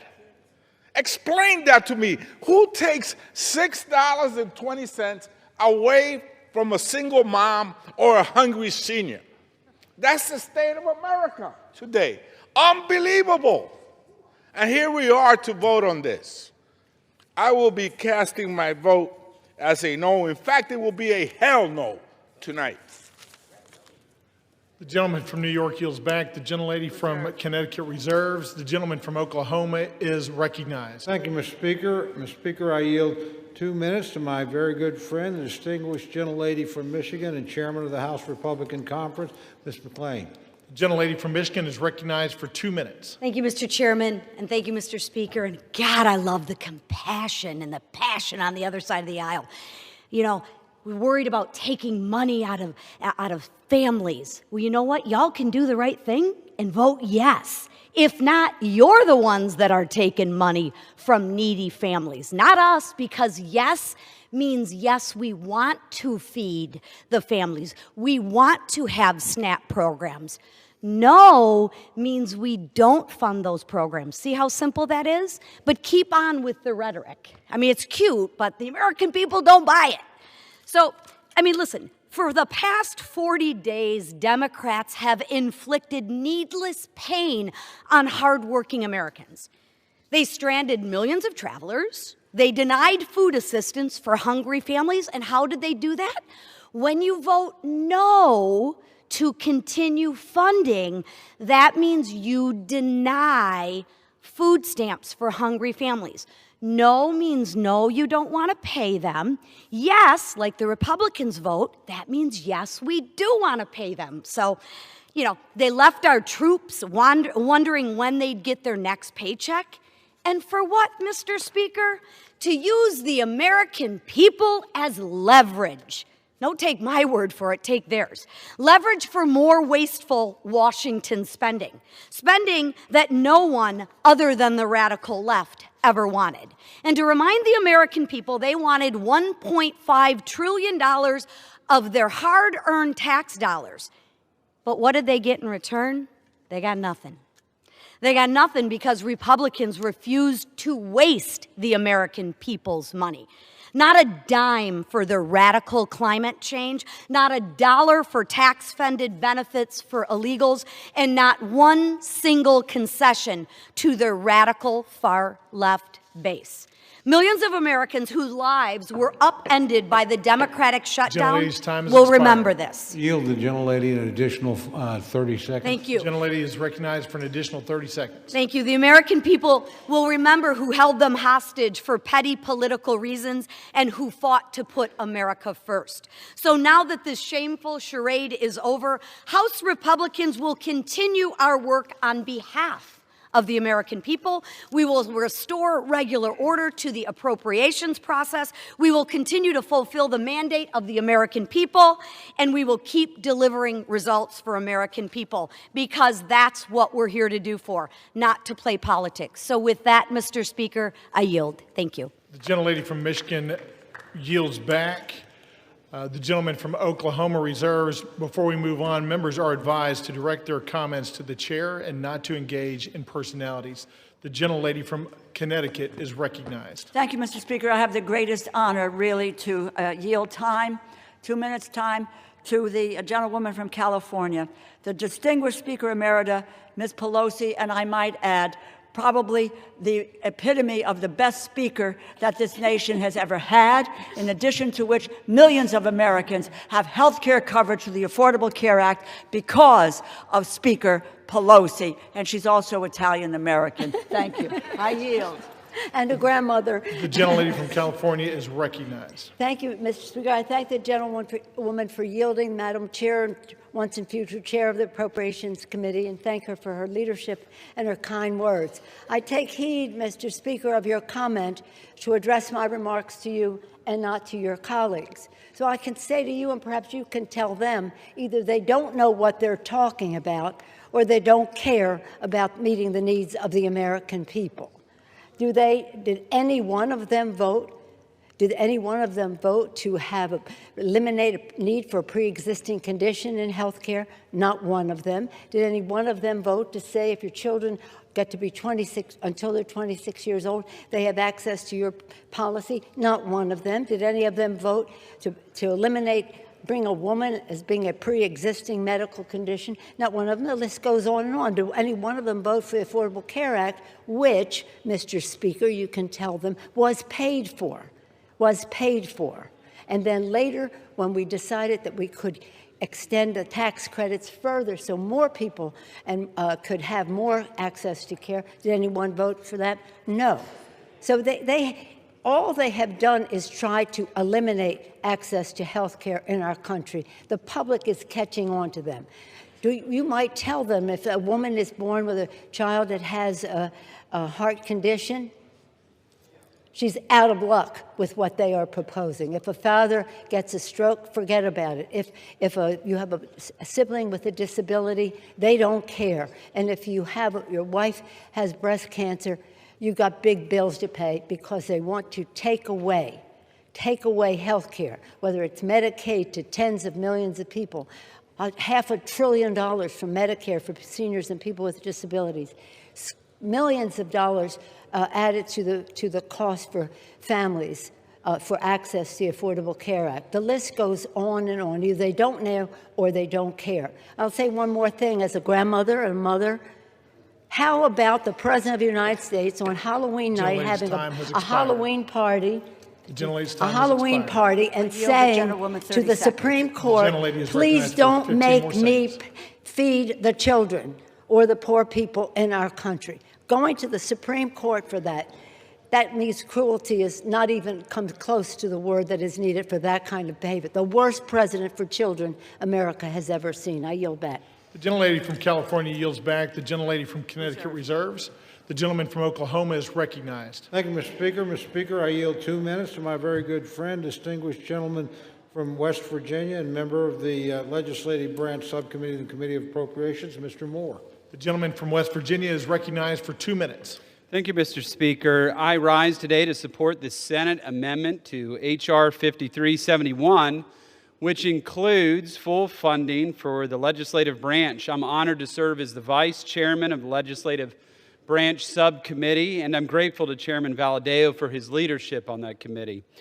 It has been a long road to bring this bill to the floor, a road that was made significantly longer by totally unnecessary Schumer shutdown that we've been living in. The bill before us not only reopens the entire government, but ensures that the House and its supporting agencies remain working for the American people. The bill invests in safety and security.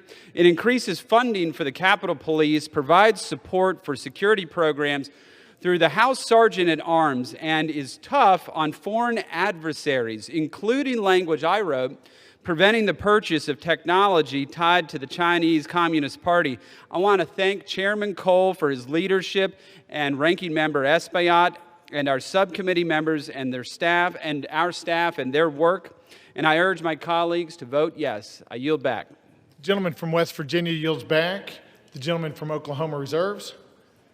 The gentlelady from Connecticut is recognized. Mr. Speaker, I yield 1 minute to the gentlewoman from Ohio, the distinguished ranking member of the Energy and Water Subcommittee, Ms. Capter. The gentlelady from Ohio is recognized for 1 minute. I thank the ranking member for yielding, Congresswoman DeLauro. Congress today should vote for affordable health insurance for Americans and reduce its rising costs. Instead, in the dead of night, 8 Senate Republicans slipped into this bill a payola for themselves, literally raking millions of dollars to themselves. This payola, it's called corruption. Corruption. Millions of taxpayer dollars now are slated for Senators Graham, Hagerty, Hawley, Sullivan, Tuberville, Johnson, Loomis, and Blackburn. Each is teed up to personally rake in a minimum of $500,000 up to $1.5 million.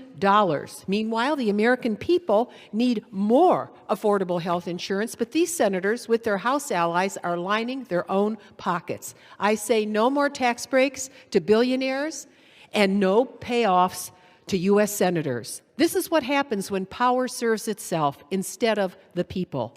This isn't leadership, it's corruption disguised as legislation. Will the gentleman yield me 10 seconds? The gentlewoman's time has expired. No?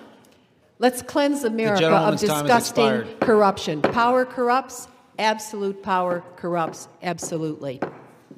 The gentleman from Connecticut reserves. The gentleman from Oklahoma is recognized. Thank you very much, Mr. Speaker. Mr. Speaker, I yield 2 minutes to my very good friend, distinguished member from Washington and distinguished member of the Appropriations Committee, Mr. Newhouse. The gentleman is recognized.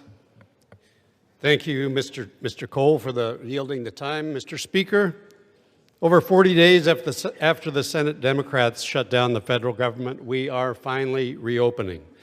The result of the shutdown has been thousands of employee furloughs, major disruptions to our air travel, service members going without pay, delayed food assistance for low-income individuals and families, and much, much more. Mr. Speaker, as a member of the House Appropriations Committee, the responsibility of funding the federal government is one that I take very seriously, especially in light of our nation's debt surpassing $38 trillion. The performative tactics that we have watched over the last 7 weeks have truly been a disservice to Americans. And my friends across the aisle should never have put leverage or politics over those people that they represent. But the most important thing right now is that we get back to work, making sure the federal government can provide the essential services that people depend on, and that Congress can continue working to pass full-year funding legislation providing responsible federal spending and fund those essential services. Mr. Speaker, we are making significant progress with the inclusion of these 3 appropriation bills, but our work is far from over. I encourage all my colleagues on both sides of the aisle to support this deal, vote to end this unnecessary shutdown, and help us get back to the business of hardworking Americans across this country. Thank you, and I yield back. Gentleman yields. The gentleman from Oklahoma reserves. The gentlewoman from Connecticut is recognized. Speaker, I yield 1 minute to the gentlewoman from Minnesota, the distinguished ranking member of the Defense Subcommittee, Ms. McCollum. The gentlewoman is recognized. Mr. Speaker, Donald Trump and Republicans control the entire government. For 42 days, Republicans shut it down. Why? Because they refuse to extend tax credits to help millions of Americans afford their health care. And if that wasn't bad enough, President Trump even withheld food assistance during the shutdown.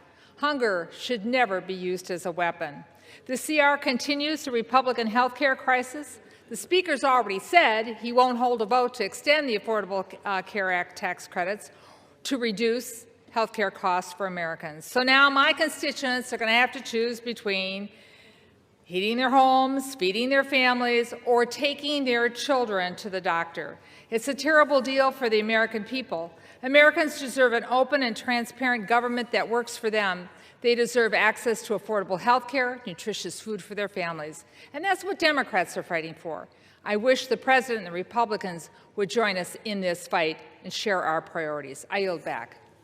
The gentlewoman from Connecticut reserves. The gentleman from Oklahoma is recognized. Thank you very much, Mr. Speaker. I yield 1 minute to my very good friend, gentleman from Missouri and member of the Appropriations Committee, Mr. Alford. The gentleman is recognized. Well, thank you, Chairman Cole, for your leadership. Mr. Speaker, in the words of Yogi Berra, this seems like deja vu all over again. 59 days ago, I stood at this very lectern debating the ranking member and a friend of mine over the continuing resolution to keep our government open. On September 19th, we did our work in this body, but Senate Democrats chose to hold America hostage with the Schumer shutdown.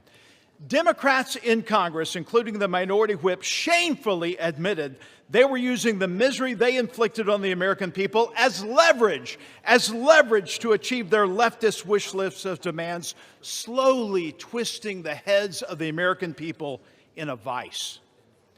Tonight, I'm relieved to say the misery of the Schumer shutdown is on our doorstep.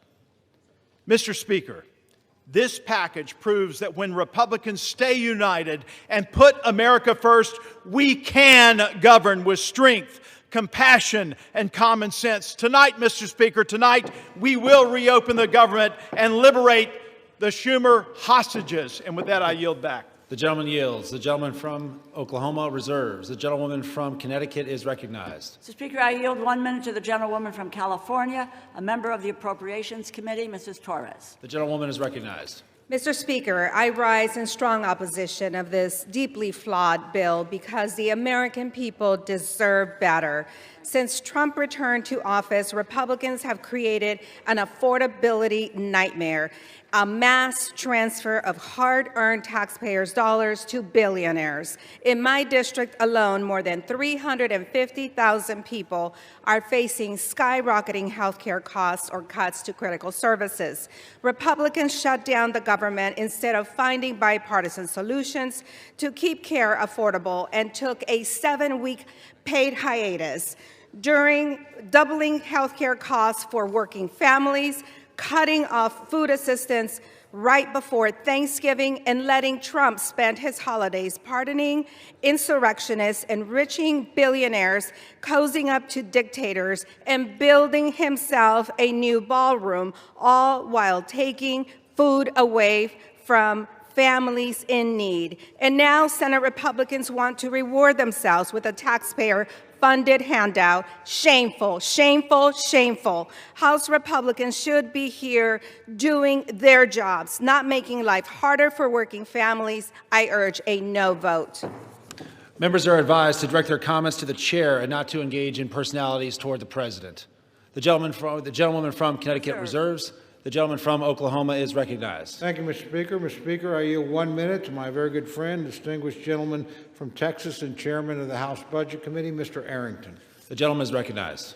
Mr. Speaker, the Democrats rejecting a clean CR, shutting the government down, creating all the havoc, the pain and suffering for our fellow Americans is so obviously disingenuous. They never vote against clean CRs. Never. For 4 years under Biden, you all didn't reject one clean CR. Chuck Schumer, in 44 years, never rejected a clean CR. So, Mr. Speaker, what's it about? They say policy. They put forward a proposal, Mr. Chairman. They said it's about health care for illegals. They repeal work requirements for able-bodied adults. That's an 80-20 issue in this country. They put forward a spending bill of $1.5 trillion. That's twice the discretionary budget. Mr. Chairman, they'd be spending more money than we've ever spent outside of COVID. That's their counter-proposal. It's not only disingenuous, it's unserious. So what's it about? It's about politics. It's about resisting and fighting and undermining Donald Trump. But here's the deal. They're not fighting and resisting Donald Trump. They're undermining the will of the American people that gave Trump the presidency. Yield the gentleman an additional 15 seconds. The gentleman is recognized. They undermined the will of the people who overwhelmingly elected President Trump and gave him the mandate of the America First agenda. So you're not resisting us. You're posturing and placating the radical left. And you are holding back what the American people wanted, and that was a new direction for this country. I yield back. Members are reminded to please direct their comments only to the chair. The gentleman from Oklahoma reserves. The gentlewoman from Connecticut is recognized. Mr. Speaker, I yield 1 minute to the gentleman from New Jersey, the distinguished ranking member of the Energy and Commerce Committee, Mr. Pallone. The gentleman is recognized. Thank you, Mr. Speaker. I want my colleagues to understand that when the Affordable Care Act was adopted, it was adopted for middle-class people who could not afford health insurance. They had no other option. They had nowhere to go. You just would end up without health insurance. I have constituents coming to me now crying because their insurance is going from $500 a month to $1,500 a month. That's an increase of $1,000 a month. Who can afford that? No one in the middle class. At the end of 2024 last year, during a Democratic administration, the number of insured Americans was at a record high of about 95%. Democrats worked for that. Then Trump comes in, the Republicans come in with their big ugly bill, and they make cuts to Medicaid, cuts to hospitals and nursing homes, and no funding to extend the ACA tax credits. So what's going to happen? More and more people will have no health insurance. That's the bottom line. They will not have health insurance, and the Republicans don't seem to care. But I want you to know that the Democrats care and will continue to fight for you. The gentleman yields. The gentlewoman from Connecticut reserves. The gentleman from Oklahoma is recognized. Thank you, Mr. Speaker. Speaker, I yield 1 minute to the distinguished gentleman from Guam, my very good friend, Mr. Moylan. The gentleman is recognized. Thank you to my friend from Oklahoma. Mr. Speaker, Guam is home to 3,372 federal employees, more than 43,000 SNAP recipients, and over 9,000 WIC recipients, and more than 20,000 veterans, all of whom have been impacted by this shutdown. If we continue to put politics over our country, my constituents will continue to suffer. Simply put, this gets us back on track, ensures funding for those who need it is in place, and turns the lights back on. This bill ensures that families receive the assistance they need, veterans have access to care, and our island is reimbursed for the sacrifice we made to keep federal programs running during this difficult time. I urge my colleagues to support this bill and to deliver for American people. The time for deliberation is when the government is open and people have the assistance they need. I reserve. The gentleman yields. The gentleman from Oklahoma reserves. The gentlewoman from Connecticut is recognized. Mr. Speaker, I yield 1 minute to the gentleman from Massachusetts, the distinguished ranking member of the Ways and Means Committee, Mr. Neal. The gentleman is recognized. Thank the gentlelady. Mr. Speaker, the destruction that is taking place in America's healthcare system during these 10 months is unbelievable. They've eviscerated the National Institutes of Health. They've cut back on the Centers for Disease Control, billions of dollars from Medicaid for a tax cut for the wealthy.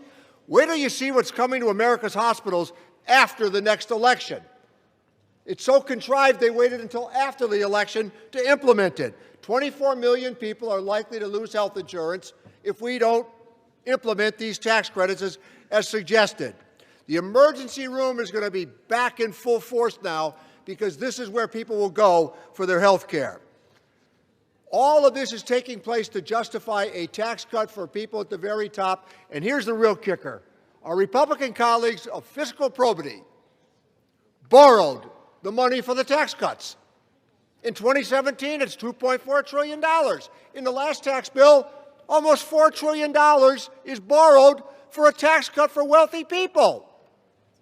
Whatever happened to the fiscal soundness that the Republican Party used to lecture everybody on? And I yield back the balance of my time. The gentleman yields. The gentlewoman from Connecticut reserves. The gentleman from Oklahoma is recognized. Thank you very much, Mr. Speaker. Mr. Speaker, I yield 1 minute to my very good friend, the distinguished gentleman from Pennsylvania, Mr. Muser.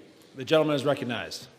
I thank Chairman Cole for his leadership. Mr. Speaker, if this were a library, we would have the fiction side over there and the nonfiction side over here.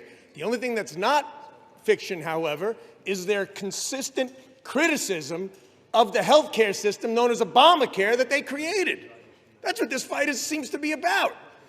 And that's the one end of things that is truthful.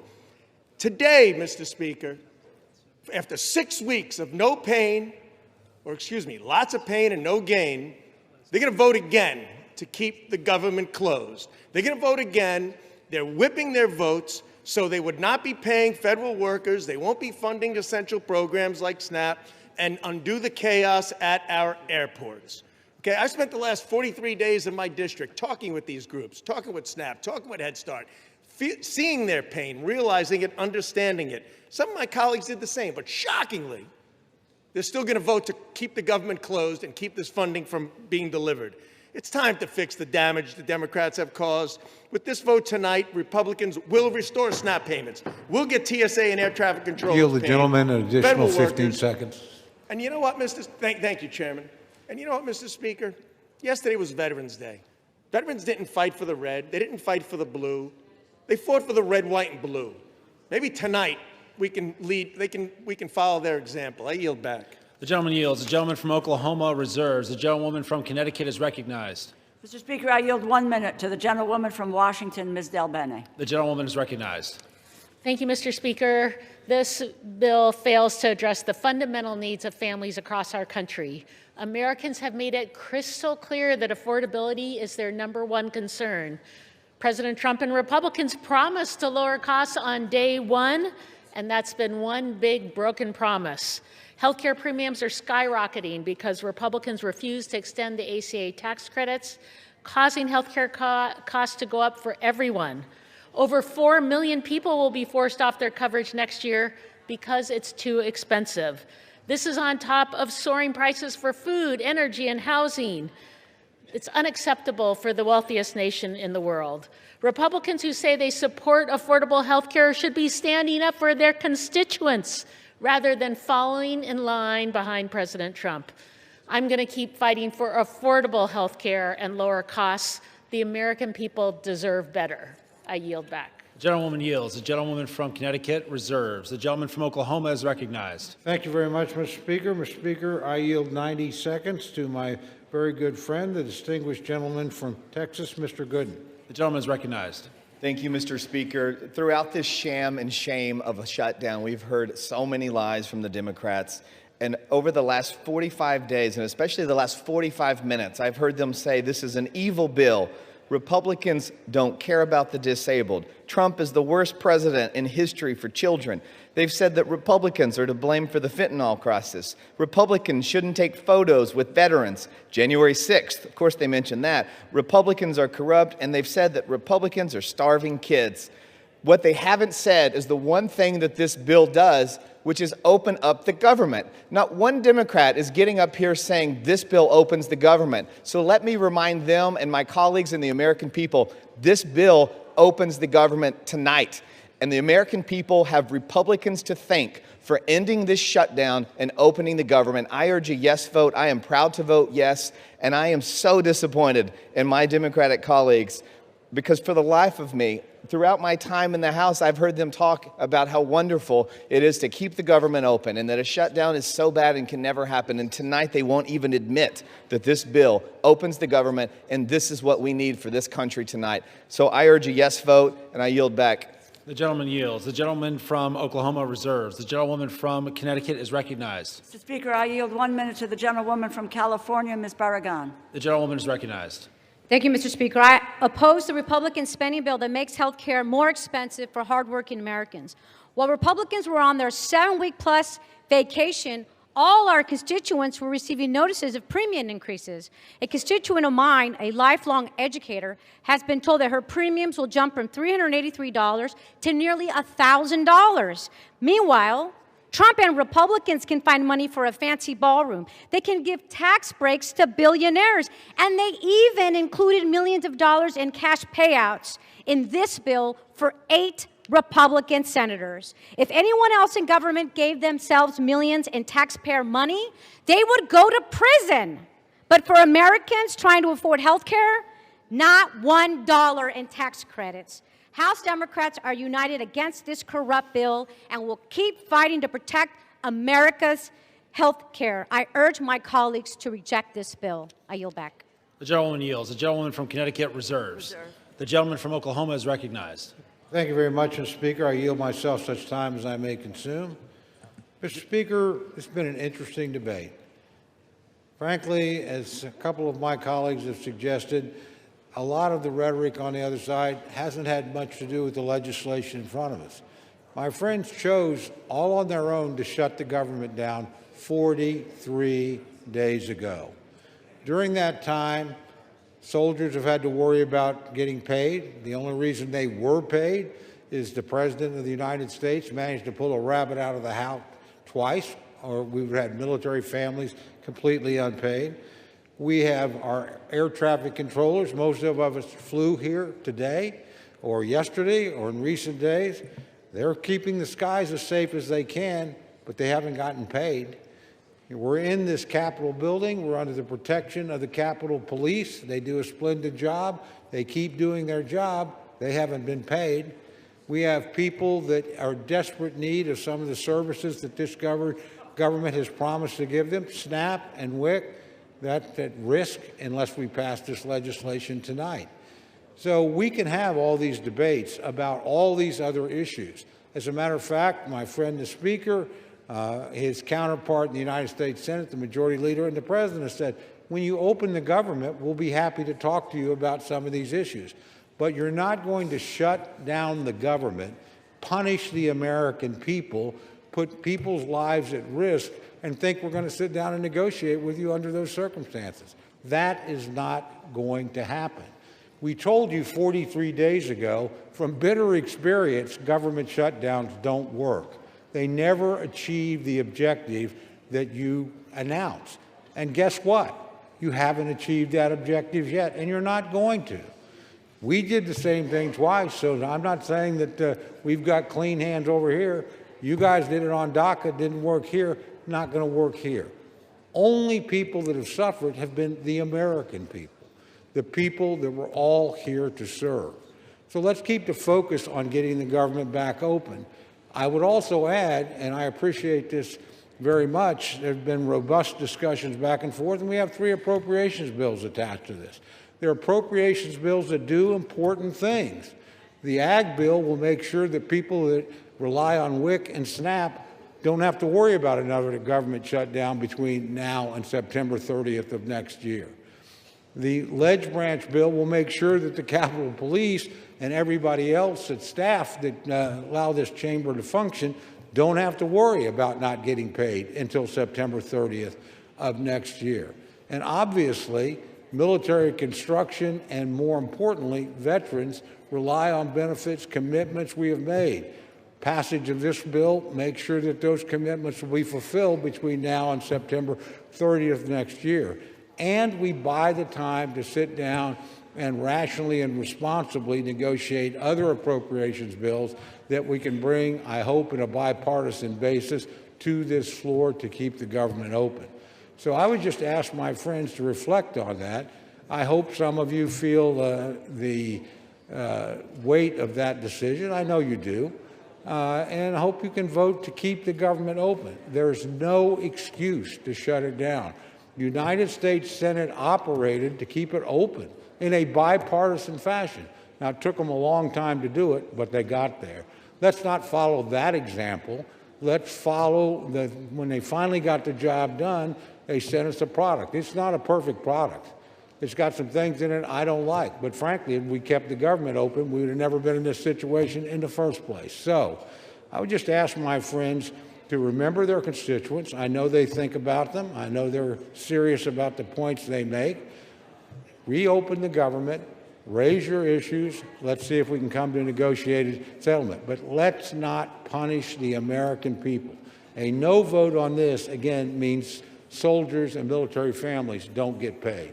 A no vote means that people in need of SNAP and WIC might not get it. A no vote means the people that allow us to come here and debate and work won't get paid either. I can go down the list of horrors. It's pretty simple. This is a vote about 2 things. Opening the government of the United States, which you willfully tried to shut down, fortunately did not succeed in that in this chamber, but some of your colleagues, using arcane Senate rules, did manage to do it, but finally came to their senses. You ought to pay attention to those people. They said, enough is enough. Let's reopen the government. I would urge my colleagues to do that today, and I hope it's done in a bipartisan way. With that, I reserve the balance of my time, Mr. Speaker. The gentleman reserves, and members are reminded to direct their remarks only to the chair. The gentlewoman from Connecticut is recognized. Mr. Speaker, I yield 3 minutes to the gentlewoman from Massachusetts, the distinguished Democratic whip, Ms. Clark. The gentlewoman is recognized. Thank you. Donald Trump said the cost of living crisis is fake news, a con job by the Democrats. Mr. Speaker, 60% of Americans can't afford a basic quality of life. 45% have had to skip a doctor's appointment or a prescription because they can't afford it. 41% are living with medical debt. The American people are simply not making it. Not only is that crisis real, it is a crisis that Republicans promised to solve. Voters believe them. And now, after a 54-day hiatus, what are Republicans doing? They're voting to raise the cost of living. They're voting to make it even harder to get by. Not by some marginal amount. They are doubling, tripling, and quadrupling monthly premiums. And what's the defense? They are looking people in the eye and flat out gaslighting them. Costs aren't up, costs are down. Trump says, I don't want to hear about the affordability. Well, get used to hearing about it. You're going to hear about it a lot because people are feeling it every single day. People can't make rent. They can't afford their prescriptions. They can't afford to take their kid to a doctor. They can't find childcare, and when they find it, they can't afford that either. Grocery and utility bills are spiking.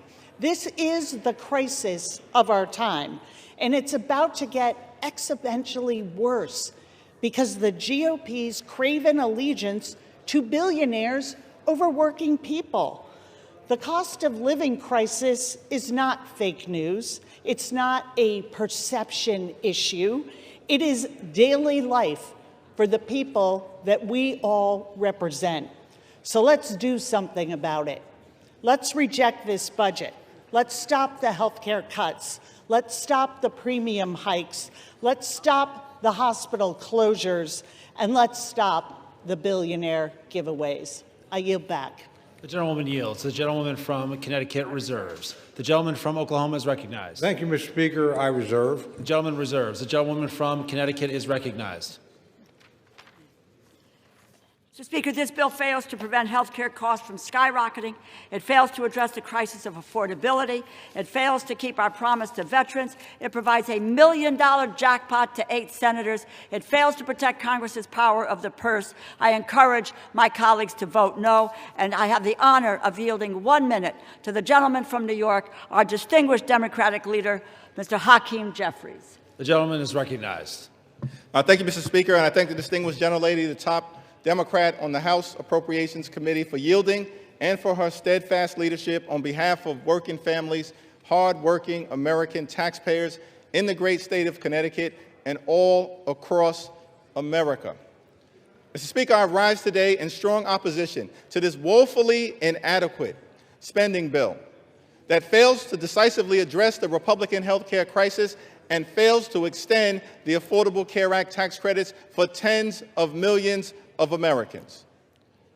Mr. Speaker, before I say anything further, let me say to our men and women in uniform, to our active duty troops, to our hardworking federal employees, to our civil servants, to our TSA agents, to our Capitol Police, to our staff here in the House of Representatives, to our air traffic controllers, thank you for your service. Thank you for your sacrifice. Thank you for the work that you do on behalf of the American people each and every day. And it's our promise to all of you that we will continue to work hard to make sure that you are treated with the dignity and respect that you deserve. In a year in which the Trump administration has gone after hardworking federal employees relentlessly, including firing more than 200,000 federal employees prior to the start of the Trump Republican shutdown. Republicans control the House, the Senate, and the presidency. Donald Trump and Republicans made the decision to shut the government down, the longest shutdown in American history. Would rather do that than provide health care that's affordable to working class Americans, middle class Americans, and hardworking American taxpayers. All across the country, I'm certain that there are people in America asking the question, where do we go from here? House Democrats, have a simple answer. We will continue to fight to lower the high cost of living. House Democrats will continue to fight to address the health care crisis that Republicans have created.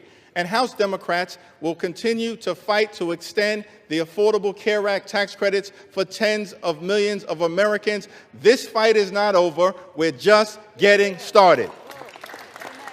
We'll fight today. We'll fight tomorrow. We'll fight this week. We'll fight next week. We'll fight this month. We'll fight next month. We'll fight until we win this battle for the American people. That's our commitment as House Democrats. And there's only two ways that this fight will end. Only two ways, Mr. Speaker, that this fight will end. Either Republicans finally decide to extend the Affordable Care Act tax credits this year, or the American people will throw Republicans out of their jobs next year and end the speakership of Donald J. Trump once and for all. That's how this fight ends. Mr. Speaker, during this painful Trump-Republican shutdown, what we've seen is two different philosophies in terms of how to govern for the American people. The Democratic Party philosophy is clear. We are ready, willing, and able to find bipartisan common ground anytime, any place, to enact spending agreements that actually make life better for the American people. But in order to do that, we need to have partners on the other side of the aisle who are actually willing to find a bipartisan path forward. But what we've seen from Republicans from the very beginning of this presidency is a my way or the highway approach. That's been the Republican philosophy. Jam your extremism down the throats of the American people. That's what we've seen from day one of this presidency. That's the reason why the government has been shut down by Republicans and Donald Trump for the longest period of time in American history. What have we seen from Donald Trump and Republicans during this shutdown? A consistent unwillingness to actually find common ground in order to make life better for the American people. Donald Trump, during this shutdown, found the time to play golf week after week after week. Donald Trump found the time to pardon serial fraudsters like George Santos and Rudolph Giuliani. Donald Trump found the time to meet with the Chinese Communist Party. Donald Trump found the time to destroy the East Wing of the White House. Donald Trump found the time to extort $230 million from the Department of Justice so he could line his pockets. Donald Trump found the time to bail out Argentina with $40 billion. Donald Trump found the time to rip away SNAP benefits from 42 million Americans. Mr. Speaker, these extremists are not like us. They're not like us. They have zero interest in fighting hard to make life better for the American people. Their philosophy, my way or the highway, our response, get lost. We're going to continue to fight hard on behalf of the American people. In the midst of a health care crisis and a cost of living crisis that is very real, despite what Donald Trump, the leader of the Republican Party, has to say. He claims there is no affordability crisis in the United States of America. But why would anyone believe anything that Donald Trump or Republicans have to say on this issue? Because throughout 2024, before the election, Republicans in the House and in the Senate and Donald Trump on the campaign trail spent all of their time saying that costs were going to go down on day one. But costs haven't gone down. Republicans haven't done a damn thing to lower the high cost of living. Costs haven't gone down in this country. Costs have gone up. Inflation is on the way up. Housing costs, out of control.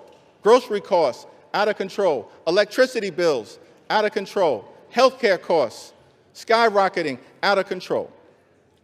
And in the midst of this affordability crisis, seeing this Democrats said, we've got to fight to make sure that we extend the Affordable Care Act tax credits so that tens of millions of people, working class folks, middle class folks, people in rural America, working class America, small town America, the heartland of America, black and brown communities all throughout America, don't experience premium increases that in some cases will go up by $1,000 or $2,000 per year.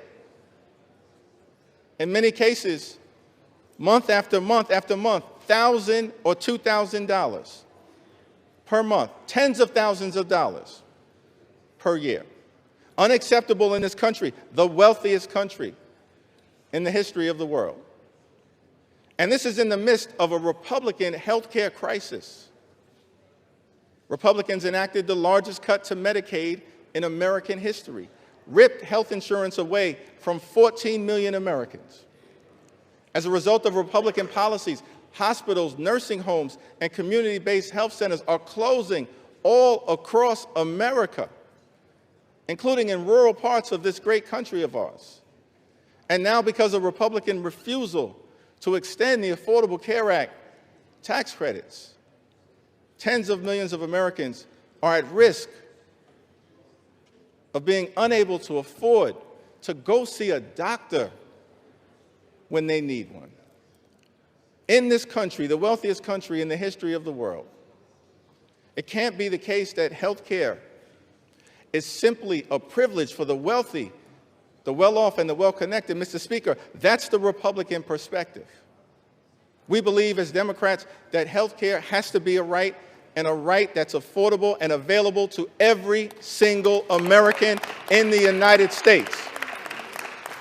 That's what this fight is all about. And that's what the fight will continue to be about as we move forward. Many of my Republican colleagues have suggested that they want to deal with the health care affordability issue, that they want to address the Republican health care crisis that's devastating people all across this country. Well, we have an opportunity for you to do so. There's a discharge petition connected to legislation that House Democrats have introduced to extend the Affordable Care Act tax credits for 3 years, because we believe that working class Americans, middle class Americans, and everyday Americans deserve the same level of certainty that Republicans always provide to the wealthy, the well-off, and their well-connected donors. Working class Americans deserve that level of certainty. So join us in extending the Affordable Care Act tax credits. It's not too late.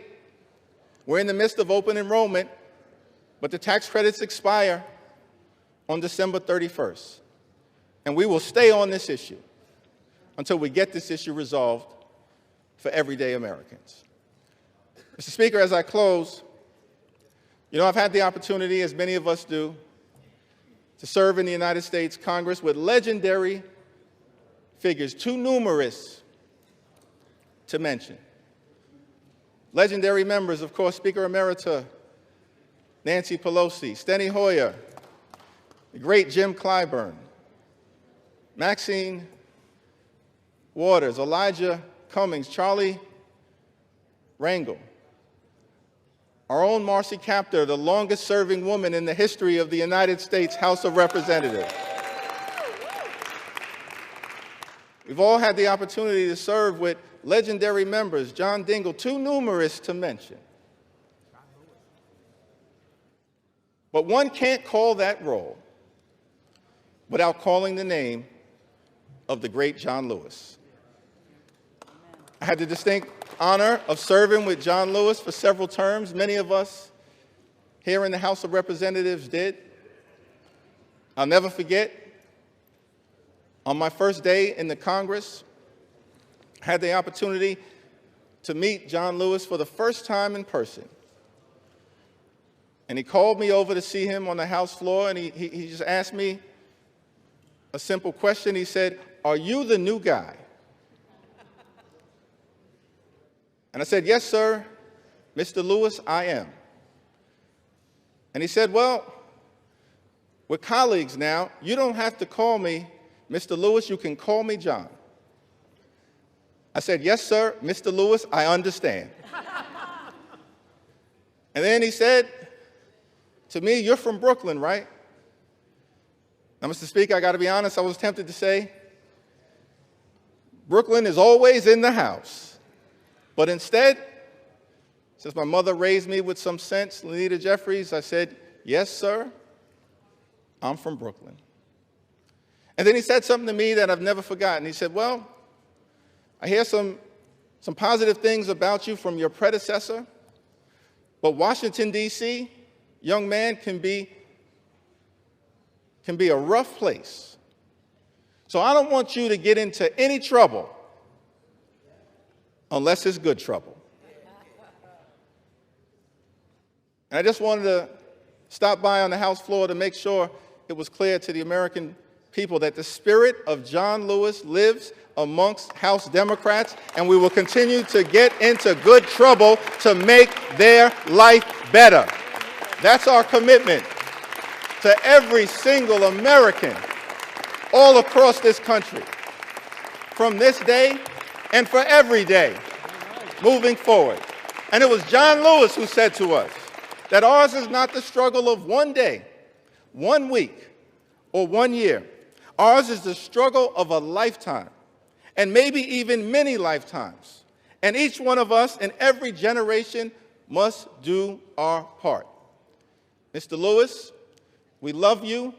We were blessed by our opportunity to serve with you, and House Democrats are here to do our part. We're in this fight until we win this fight for the American people. I yield back.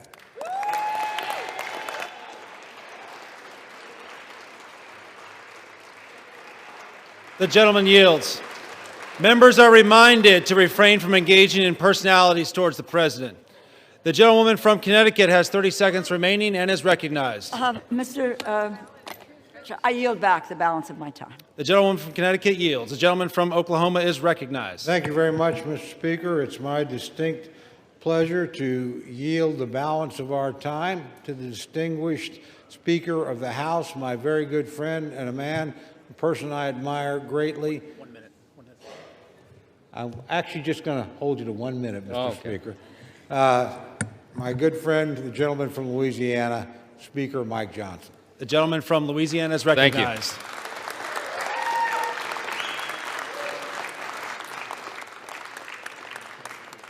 I want to thank my friend Chairman Cole. Has done an extraordinary job in this process. And Mr. Speaker, we all know why we're here. House Democrats voted to shut the government down. It was 54 days ago when we had that vote, September 19th. And since that time, Senate Democrats have voted 14 times to close the government. Republicans voted a collective 15 times to open the government for the people, and the Democrats voted that many times to close it. And then they admitted, many of them, and we could name them here, but I'm not going to take the time, they admitted that they were using the American people as leverage in this political game. They knew that it would cause pain, and they did it anyway. The whole exercise was pointless. It was wrong, and it was cruel. In mere moments, I want you to watch the board. They're going to do it again. I'm going to guess for you that most of our Democrat colleagues are going to vote again to close the government, again to take food out of the mouths of families that need it, again to deny pay to federal employees, again to stall flights and cancel airlines and do all the rest that they've done. But we are not going to let them succeed in that gambit. And that's right. While the Democrats keep voting to shut the government down, Republicans are going to vote to open it back up. And with that, we're going to get the American government running again and working for the people as they deserve. I'm going to close with this. You know, as Speaker, you have the ability to talk as long as you want, but I'm not going to do that tonight. We're not going to waste any more time of the people.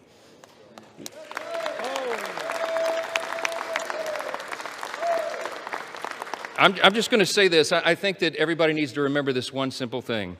From the very beginning of this whole ordeal, on the Republican side, we operated in good faith. We offered a clean, nonpartisan CR. We were honest and transparent with the American people from the very beginning, and every single day of the shutdown, we went out and looked right into the camera with a press conference and told the American people the simple truth. We have done for the people what has been right and just and truthful. And in the end, that is what God honors always. Don't forget it. We need to get this government open as soon as possible, and I'm going to yield back the remainder of my time so we can do that. The American people demand it and deserve it. My friends, let's get this done. Thank you. I yield back.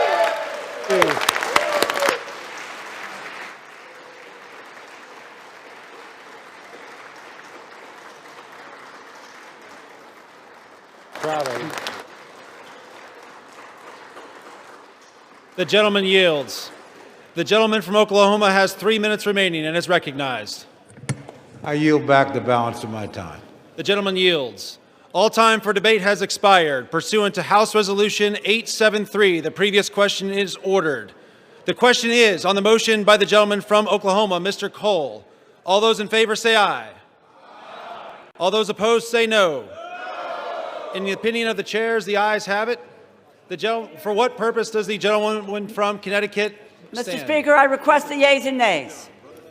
The yeas and nays are requested. Those favoring a vote by the yeas and nays will rise. A sufficient number having risen, the yeas and nays are ordered. Members will record their votes by electronic device. This is a 15-minute vote.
On this vote, the yeas are 222, the nays are 209.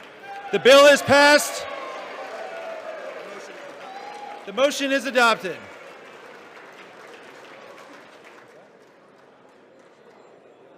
Without objection, the motion to reconsider is laid on the table.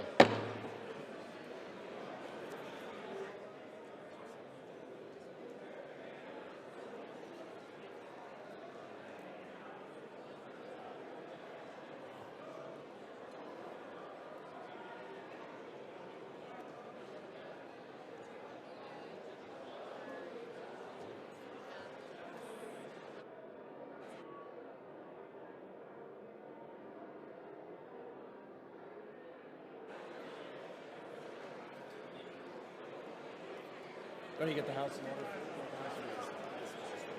The chair lays before the House a communication. The Honorable the Speaker, House of Representatives, sir. I respectfully request to be relieved from assignments to the House Armed Services Committee and the House Select Committee on competition between the United States and the Chinese Communist Party, effective immediately. It has been an honor and privilege to serve on these committees on behalf of my constituents and the American people. Signed sincerely, Mikey Sherrill, Member of Congress. Without objection, the resignation is accepted.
The House will be in order. Yeah. Shh. The House will be in order. For what purpose does the gentleman from Kentucky seek recognition? Mr. Speaker, I offer a privileged resolution and ask for its immediate consideration. The clerk will report the resolution. House Resolution 874, resolved that the House has heard with profound sorrow of the death of the Honorable Richard B. Cheney, a former Vice President of the United States of America. Resolved that the clerk communicate these resolutions to the Senate and transmit a copy thereof to the family of the deceased. Resolved that when the House adjourns today, it adjourn as a further mark of respect to the memory of the deceased. Without objection, the resolution is agreed to and the motion to reconsider is laid on the table.